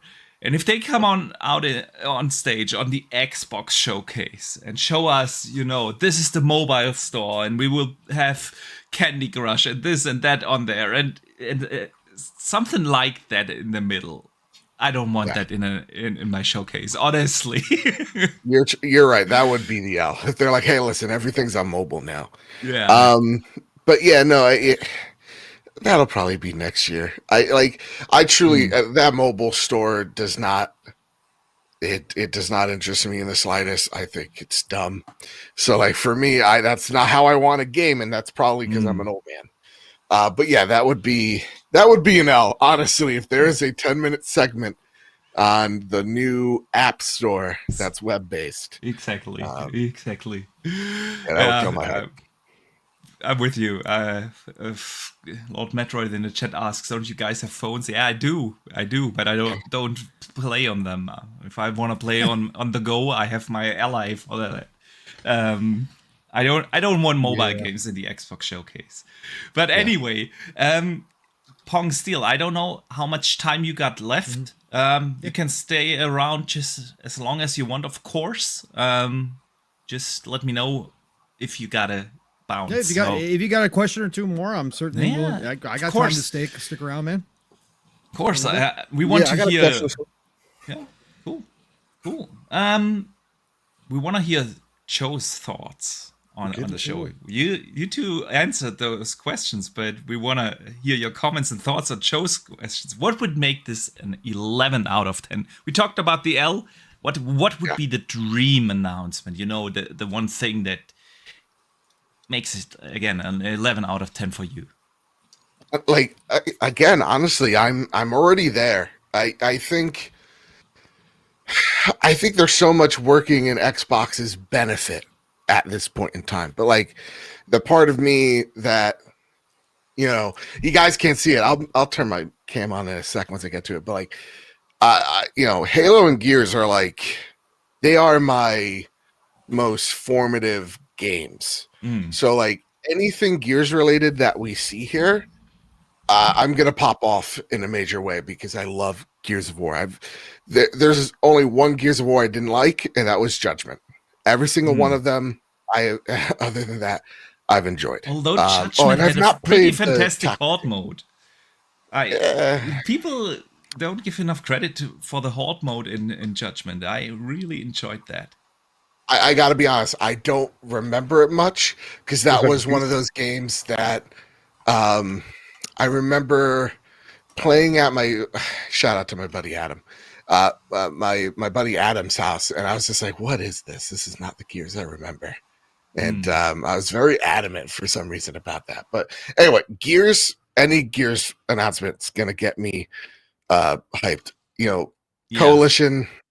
Time and time again has shown they are in every story we hear about them working with Unreal Engine. They seem to be the masters of that tech over at Microsoft. So I want to see what they are going to do with Unreal Engine 5. I know Ninja Theory had that visual showcase with Hellblade 2. I want to see what Coalition does. I want to see Doom. Doom Eternal was one of my favorite games in 2020, just overshadowed by The Last of Us and Ghost of Tsushima, which is a perfect video game. So like for me, I love Doom, and Doom Eternal was fantastic. So I want to see what this medieval style Doom is going to be about. Diablo 4 expansion, let me see it. There is no BlizzCon this year, which means there has to be Blizzard announcements. So I would think Diablo is an easy layup. I would love, this is a pie in the sky, but like I would love to see something StarCraft related, even if it's just a PNG logo. Here we go. Show them that like Blizzard is cooking on all cylinders, The one thing that I really, really want to see, and shout out to the show for turning me into a fan, is like I want to see Fallout 3 remastered. I love this show so much, and that world I've always wanted to get into, but goddamn, they're just way too buggy. And so I want to see, like I was real talk. I was looking up, how to platinum Fallout 3, and there was just a guide of like, here's how to make it work without it crashing that much. I was like, come on now, So yeah, I want to see an announcement, a Fallout related announcement. I want to see Gears 6. I want to see Doom. I want to see Diablo, and then another game that's very near and dear to me, which this is where I get a little nuts. I want to see a release window for Fable. I want to see. Oh, I'm pretty confident we'll get that. I'm really hoping we do, and I would love to see it as a spring 2025 game. Like the one thing that I really want to see, because this real talk, this holiday season is stacked for Xbox, right? Yeah, we got to see, and I got to have a reason to get excited for Avowed. We have Indiana Jones, which looks fucking awesome, right? Yeah, we got Call of Duty as well. Those are just 3 games off the top of my head. Stalker then Doom, Stalker 2. Like those are like 5 games right there that are rumored, if not have windows to come out on the holiday launch or holiday windows, September to November. So like for me, it's about like, hey, remember when we said, a big game every quarter? Here's where we're going to show the next slew of games, the games that are coming out this holiday, but then we're going to tease the slew of games that are going to come out early 2025. And that's when you get the developer direct with the hard, dates on those games. Yeah. That's what I really want to see. Fable is another game that I love so much. Like I played the first Fable countless times. Yeah. Easily hundreds of hours into that when I was a kid. So Fable would be the thing that I also really pop off with. Yeah. But other than that, I want to also see South of Midnight. I think that game looks really interesting. I'm a big BioShock fan, so like that steampunk game, it looks pretty interesting. And I know in Exile Revolution, yeah, Clockwork Revolution. I know. I always say Clockwork Orange, but you're right, same. But like, I know that team's super talented. And then the one thing when it comes to like third party stuff, I think this is where you see the relationship finally bond over Xbox and Square Enix. So this is where I think we're going to see a lot of Final Fantasy stuff, rightfully so. Because whoever that exec was that signed the 7 remake stuff was an idiot. So yeah, I think we're going to see like the ultimate pie in the sky, Final Fantasy 16 on this stage as well. Show that. No, we haven't. I mean, yeah, I think a lot of the things you just mentioned are probably going to be there. I'd hope. So, nice, good stuff. What do you think is going to open and close the show? Because those are usually two bigger highlights, you know. Right. So that's a good question. I think the thing that closes the show is Call of Duty.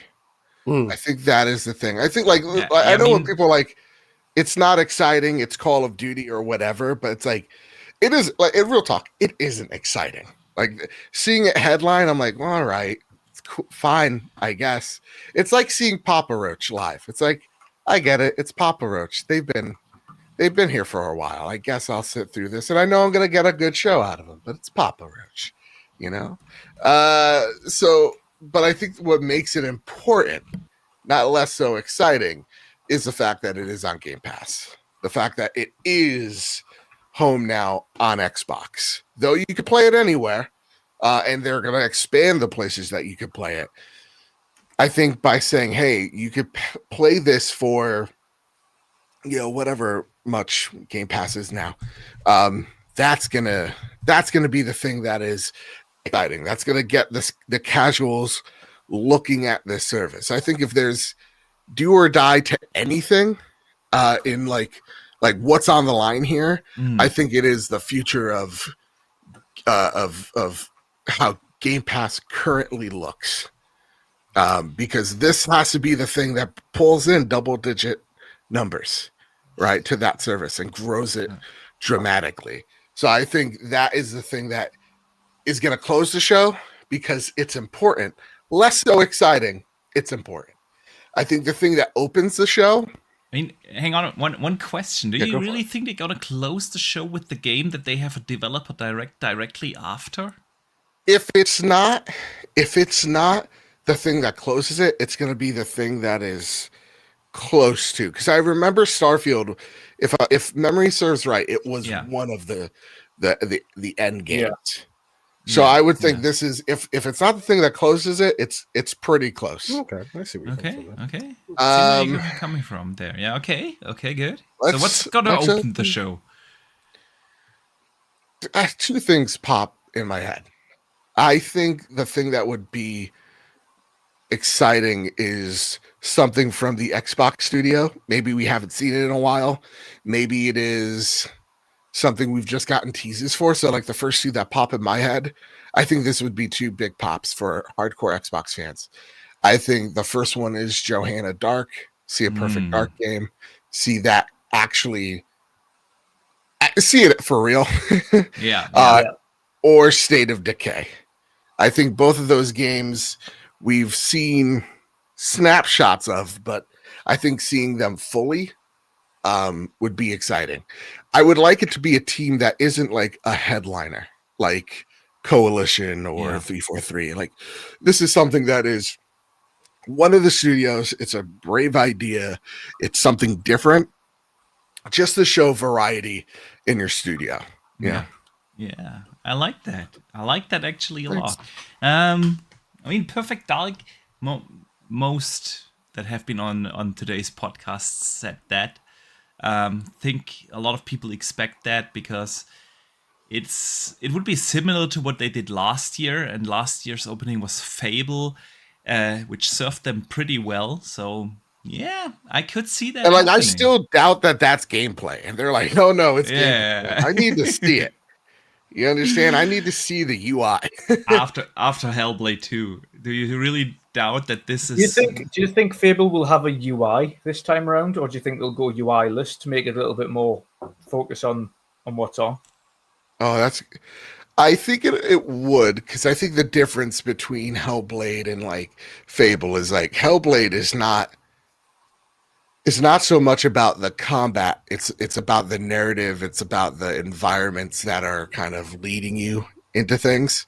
Yeah. Where Fable to me is about it is about fucking things up. I don't know how much I could cuss, but like it is about messing things up and like causing a ruckus and killing everybody in Goldshire. You know? What if it was like a hybrid where maybe when you're in combat and you're having that ruckus, you have the UI show up and then it fades out to that when you just explore? Oh, that would be rad. Yeah. God, there's a game that I was playing that did that. Oh, Stellar Blade does that a little bit. Yeah. Yeah. I'm sorry, still. No, you're good. I was saying Ghost of Tsushima does that as well. When you're in the open world, the HUD will go away and it sets up for some really dope pictures. So yeah, I mean, there's definitely plenty of ways to do that. Hide it, or only set it up to where like you can access your inventory in towns and stuff to change your clothes, weapons. Weapons would have to be on the fly. I mean, there would have to still be some form of inventory for Fable for sure. Yeah, but I do think they'll probably make it more seamless for what we know Playground to do. But even that, there's a lot of different sections in Forza Horizon. That's true. That's so true. You know a game no one's mentioned today, Boxy? Let me know. Everwild.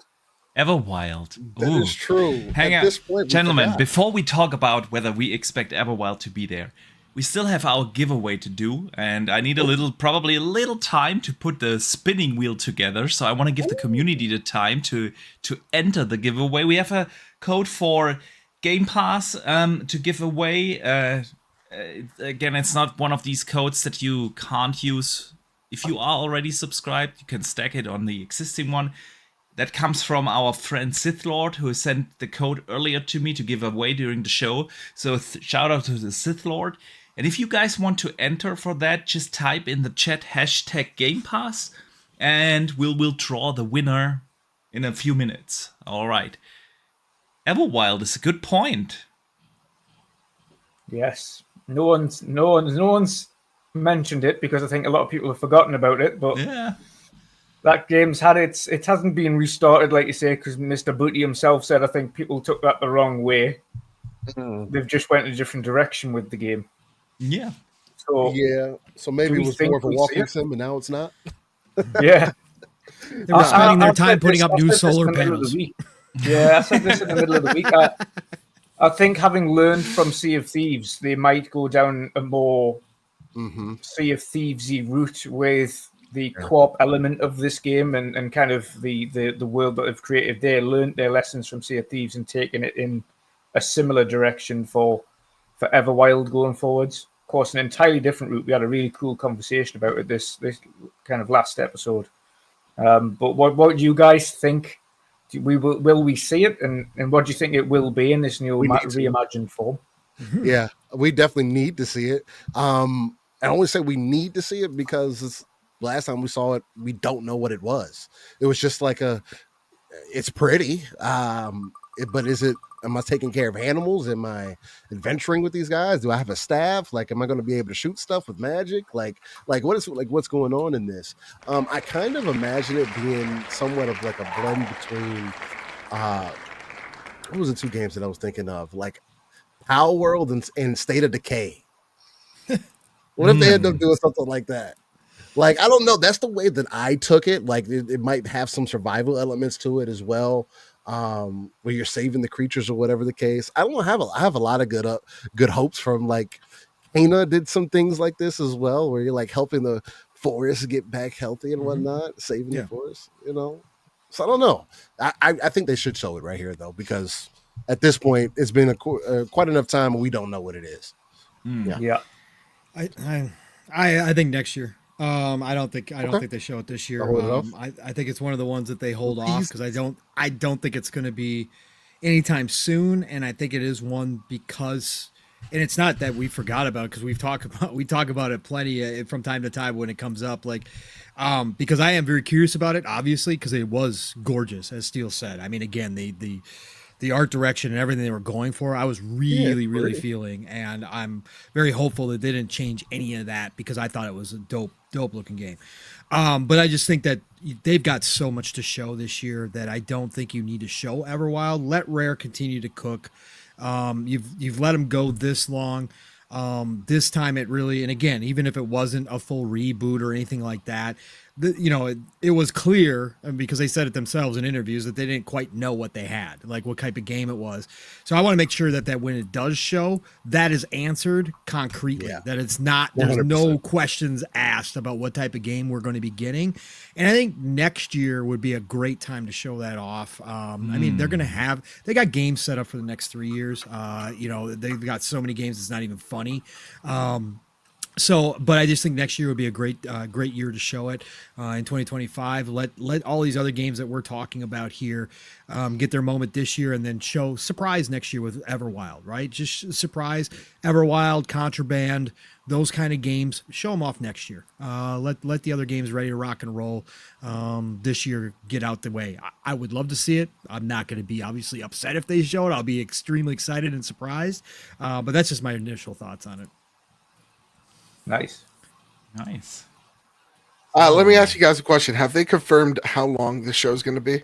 No, not officially. Chess, which is weird. Not officially. It's estimated. That's all we know. Yeah, an estimate of 2 hours total. I would assume that 2 hours total would be the standard hour and a half, which is what they usually do. Hour and 40. With 30 minutes for COD. I don't know. It's weird that Greenberg hasn't come out and said it. Because he does every year. He usually confirms, especially for the streamers, what the breakdown is going to be. True. And behind the scenes, we heard this show was mammoth before they started cutting it down. We're talking about mammoth, like not small in any way, shape, or form. And so that's why I've been on that we're going to see 40 plus games here. Now, whether that turns out to be true, we'll see. I think that it could be an actual little bit longer than expected. The 2 hour runtime. I think it potentially that's without Call of Duty Direct, but we will see. And if it isn't, I don't think we need a half hour of Call of Duty because Call of Duty is going to have another showing later. They always do. They're going to have another showcase where they break down tons of stuff before the betas go live and all that kind of stuff. Again, this is going to be a marketing standpoint for Xbox to stamp Xbox all over Call of Duty, to introduce everybody maybe to the campaign, tease a little bit of the multiplayer, but we're going to get a big multiplayer blowout, I would imagine, before the betas go live, like they always do. So I think that that Direct doesn't have to be a half hour. So if it is 2 hours total runtime between the two, then I think it is closer to 140 and 20 or 145 and 15 for Call of Duty Direct. But I guess we'll have to wait and see. It's just strange that they haven't broken it out yet. And like I said, I've asked Aaron just on the off chance, so I've asked him. We'll see what happens. Yeah, I tweeted him a couple times off of his posts, last week and stuff when he was promoting it, just saying, hey, streamers really would like to know, do you have a breakdown? Because normally by now he's announced it, and he just hasn't this year. And like I said, behind the scenes, I know for a fact that it was big. It was giant, and they were thinking about going with it. But then they thought maybe pacing wise, it wasn't going to play the best. So, but I heard it was massive. So we'll see. Okay. 2 hours is a lot. It's 2 hours. Yeah, I think the 2 hours will include the Call of Duty Direct, which was probably 30 minutes or something, I would assume. So yeah. How many games did they show last year? 28, 27 last year. The year before was 33. Yeah, the year before was 33. We averaged it out to be 30 as their normal showcase. Yeah. Okay. Yeah. Grubb said around 30. So again, he's I think he's underplaying it a little bit. Like I said, they got so much. It depends how you count it too. Are you counting, expansion sizzle reels? Are you counting that stuff as actual games or not? So, yeah. How do you guys feel about the rumored Shadow drop? Towerborn. Yeah. If it's have we heard good things about Towerborn? Only because I've played it, so I feel it's in a great position to launch. Okay, I've heard that. And how are we feeling on it? If you're able to, so I should be very happy that it's in my fantasy critic league. Kyle, you are so done, dude. I got Destiny 2. It's rated really well. It's done over. Let's shave the beard off, Kyle. I think anyone who loved Castle Crashers but wants something that's more than that is going to really enjoy Towerborn. Yeah. Nice. Oh, That's hell awesome. yes. Dutch and I played that last year at Gamescom already.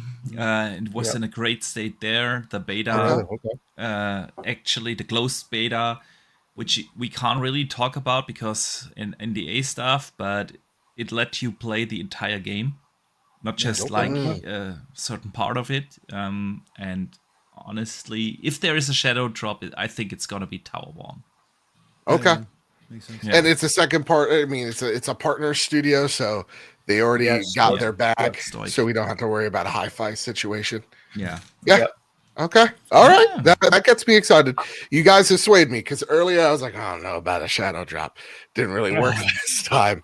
So yeah, I think that's the most realistic one out of anything would be Towerborn. Yeah. No Gears collection. Nah. I don't think the Gears collection would be. Steel wants it. Yeah. I don't see that as a shadow drop because I feel like after all that they've learned from launching the Master Chief collection, I feel like they want to do a beta or something on a Gears collection just to get the servers right and everything. I don't see that as a shadow drop. Dude, I would lose it. Well, I like Gears collection. I guess depends. Like We're all gonna lose it if the Gears collection is even there, Joe. If it's even there, we're gonna lose it. You're gonna see grown men cry. So I mean, that would be me. Yes, I mean, that's gonna do be you me. think It's that gonna be Steel. if and when we see it, do we think it's a physical release or I gotta go through goddamn limited run? It's going to be digital because they're going to release it on PC. And that's the whole point of doing it. Gears 2 and 3 would come with that only reason of making a collection is so you have all three of the original trilogy on PC. See. All right. And it's crossplay. Okay. That, I mean, I'll buy a digital and physical. Like a physical version would be really dope. I would need that. I need that on the wall for sure. Yeah, 100%. Marcus is right above me. So you got it right. I think, Gears could be a shadow drop, but I think it's more so something that you do leading into Gears 6 to show people that you understand the lineage of Gears and where you're trying to go. Because Gears, the original trilogy, just you showing that would establish that, okay, we know that this is dark. This is what you've been asking for. We understand that you like the krill. You want to feel that horror essence. Hey, Gears 6, just in case you haven't been paying attention because you didn't like the kitty stuff like Pong says in 4 and 5, although I don't quite see it that way. 6 is going to be to reestablish because it has to end the story. Marcus can't go forever. Delta Squad can't go on forever. The Locust has to come back at some point. The whole thing with Kate and her mom and then Queen Raina, like that whole story that's going on with that, it's like it's getting even deeper. Now Marcus is connected with the Swarm and he has feelings of what can be going. Like it's just it has to take this dark turn. So I think we will lead into it with Gear 6, man. So God, if Gear 6 has the vibes where it was like, what was it? Was it Gears 1? Like level horror? No, it's when you're walking into the mines for the first time, where you see the little motherfuckers that jump. I keep thinking the oil rig section, like the oil refinery section where they're all falling on the rooftops. Yes, God, that's what I want, man. That's what I want so bad. If it's like that in the slightest, Jesus. Nah, I need that berserker section where you just walk into a room and like, yo, what is happening? Right? What is going on? You're getting steamrolled before you even know what's going on. Yes. I have to mute my mic 1 sec. All right. Let's use that as a short break to do the giveaway. I hope I entered everyone in the we had Zorro and Finn on my side as well. Yeah, I got them in. So let me throw it on screen here. I gotta go, but I love you all very much. All right. Have a happy showcase. Yes, happy showcase. Merry Gamers Christmas. 1 second before you leave, let everyone know where they can find you and what you've coming up, man. Man, you can find me over at Mr. Badbit on Twitter or X, whatever you're calling it now. You can find me over at the Trophy Room, a PlayStation podcast made by the players for the players. Me and my best friend Kyle talk about the latest and greatest in all things PlayStation. And sometimes depending on how good the showcase is, we might just make a whole episode about Gears of War. Because let's be real, that's all I do. So that's it, everybody. Love you all very much. Yeah, thanks again for coming on. Yeah, yes, you will. See you all later. All right. Then let's just briefly pick our winner for the giveaway. I'm just gonna spin the wheel. I hope everyone can see it now, and I think at least I included everyone. So there we go. And we have BT Maverick as the winner. Ooh. Hey, BT! What's BT, going on, brother? Way to go. Do me a quick favor and just get in touch with me either on Twitter or on Xbox. It's Boxenberger everywhere. Just send me a message so I can shoot you the code. Congratulations, man. All right. All right, gentlemen. So, I think we've done the predictions. We've done the expectations. It's now probably time to just wait for tomorrow, right? Yeah, man. It's around the corner. Showcase season is like, for me as a gamer, I'm not a big sports guy. Yeah, I do watch like the Euro Championship or so that is coming up in soccer, but I'm a gamer. I'm a gamer at heart, and for me, Showcase season is the highlight of the year, and I couldn't be more excited for tomorrow's Xbox Showcase. I'm also very excited talk about everything that was announced at the Xbox Showcase with you two gentlemen. So we will have you back tomorrow here. Yes.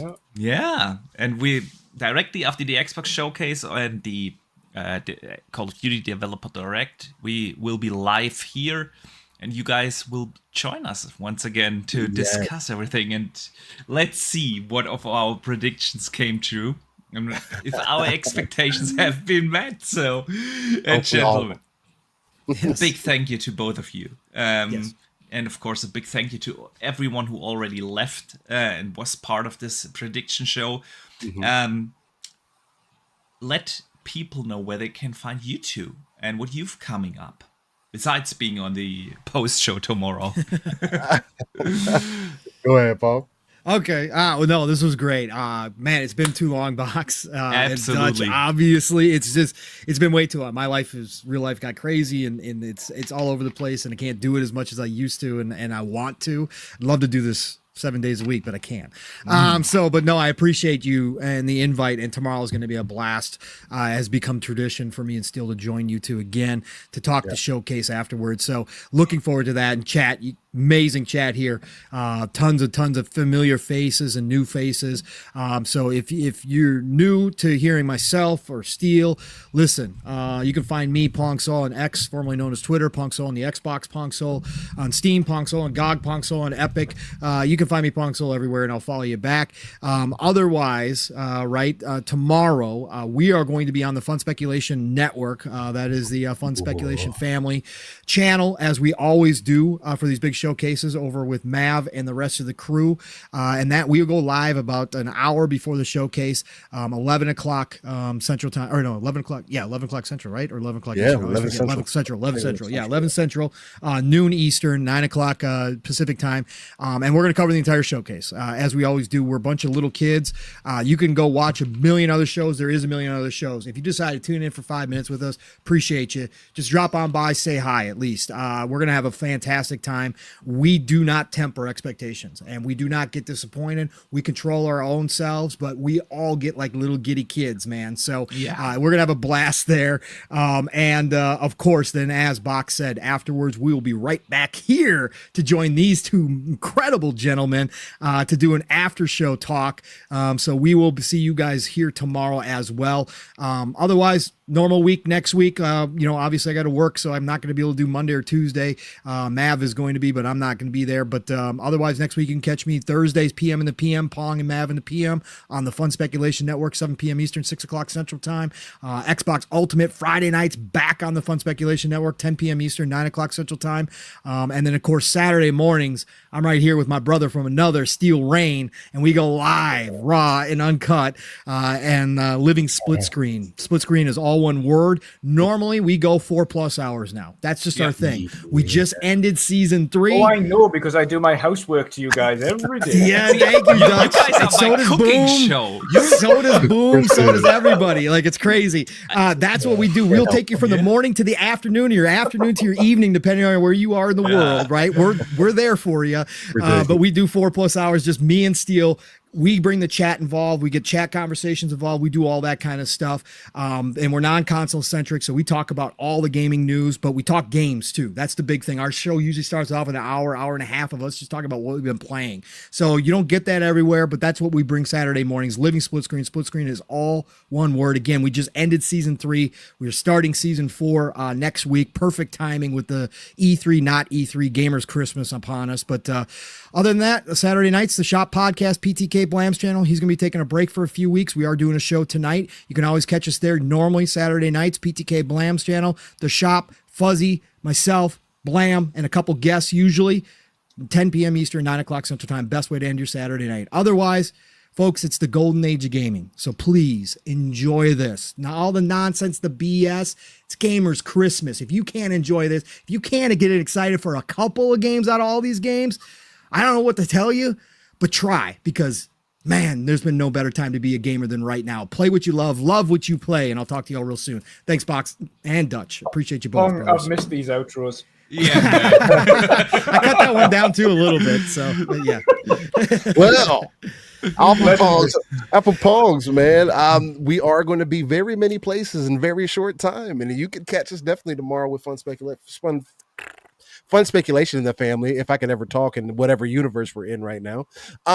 Anyway, but yeah, you can find me Steel Rain. That's Still Rain I. That's He is a 7 everywhere. Google's probably the easiest place to get that information, but I do frequent the streets of Twitter, otherwise known as X, and the Xbox ecosystem, because it just works so well between the console and PC itself. With that, every Saturday morning, live a split screen, catch us live, raw and uncut, in this golden age of gaming with that RTS view, as I like to say. And guys, it's always fun chopping up with y'all, man. The gaming just continues to get better and better overall. Like, I'm playing a gacha game that I didn't think was going to have my attention like this, and apparently I'm in a whole different universe, and this is just a side thing, right? That has become my main game. It's only going to go up from here. So much excitement in the air. I love these times, and appreciate you all for having me on. And much love to you both, Box and Dutch. Super appreciate both of you. Gentlemen, it's been an absolute blast to have you on, and it's gonna be a blast tomorrow again. And like Pong said, it's a golden age of gaming. There's so much to play, to enjoy, and we should just focus more on that. And I bet we will see a shitload of games tomorrow that we will be excited to play. So yes, yeah, I can't wait for the show tomorrow. Dutch, any closing words from your side? Yeah, no, it's been a blast. I'm looking forward to it tomorrow as well. And obviously, as we all do, I'll be covering the show live as well on my channel. It's followed straight after with a post show with these fine gentlemen here. So I'm looking forward to it. And yeah, very hyped. There's a lot of games that we kind of know of that we will see again tomorrow. And there's a lot of things that we're going to be surprised with. So, I mean, what's not to like? We're going to have a good time regardless. It's going to be awesome. So, yes. Tune back in here again tomorrow for the awesome post show and the live coverage. And thank you, everybody, for tuning in on both channels. I hope you had a good time. Yeah. All right, guys. And with that, we close the prediction show just after a good 3 hours. Super appreciate everyone who tuned in here today.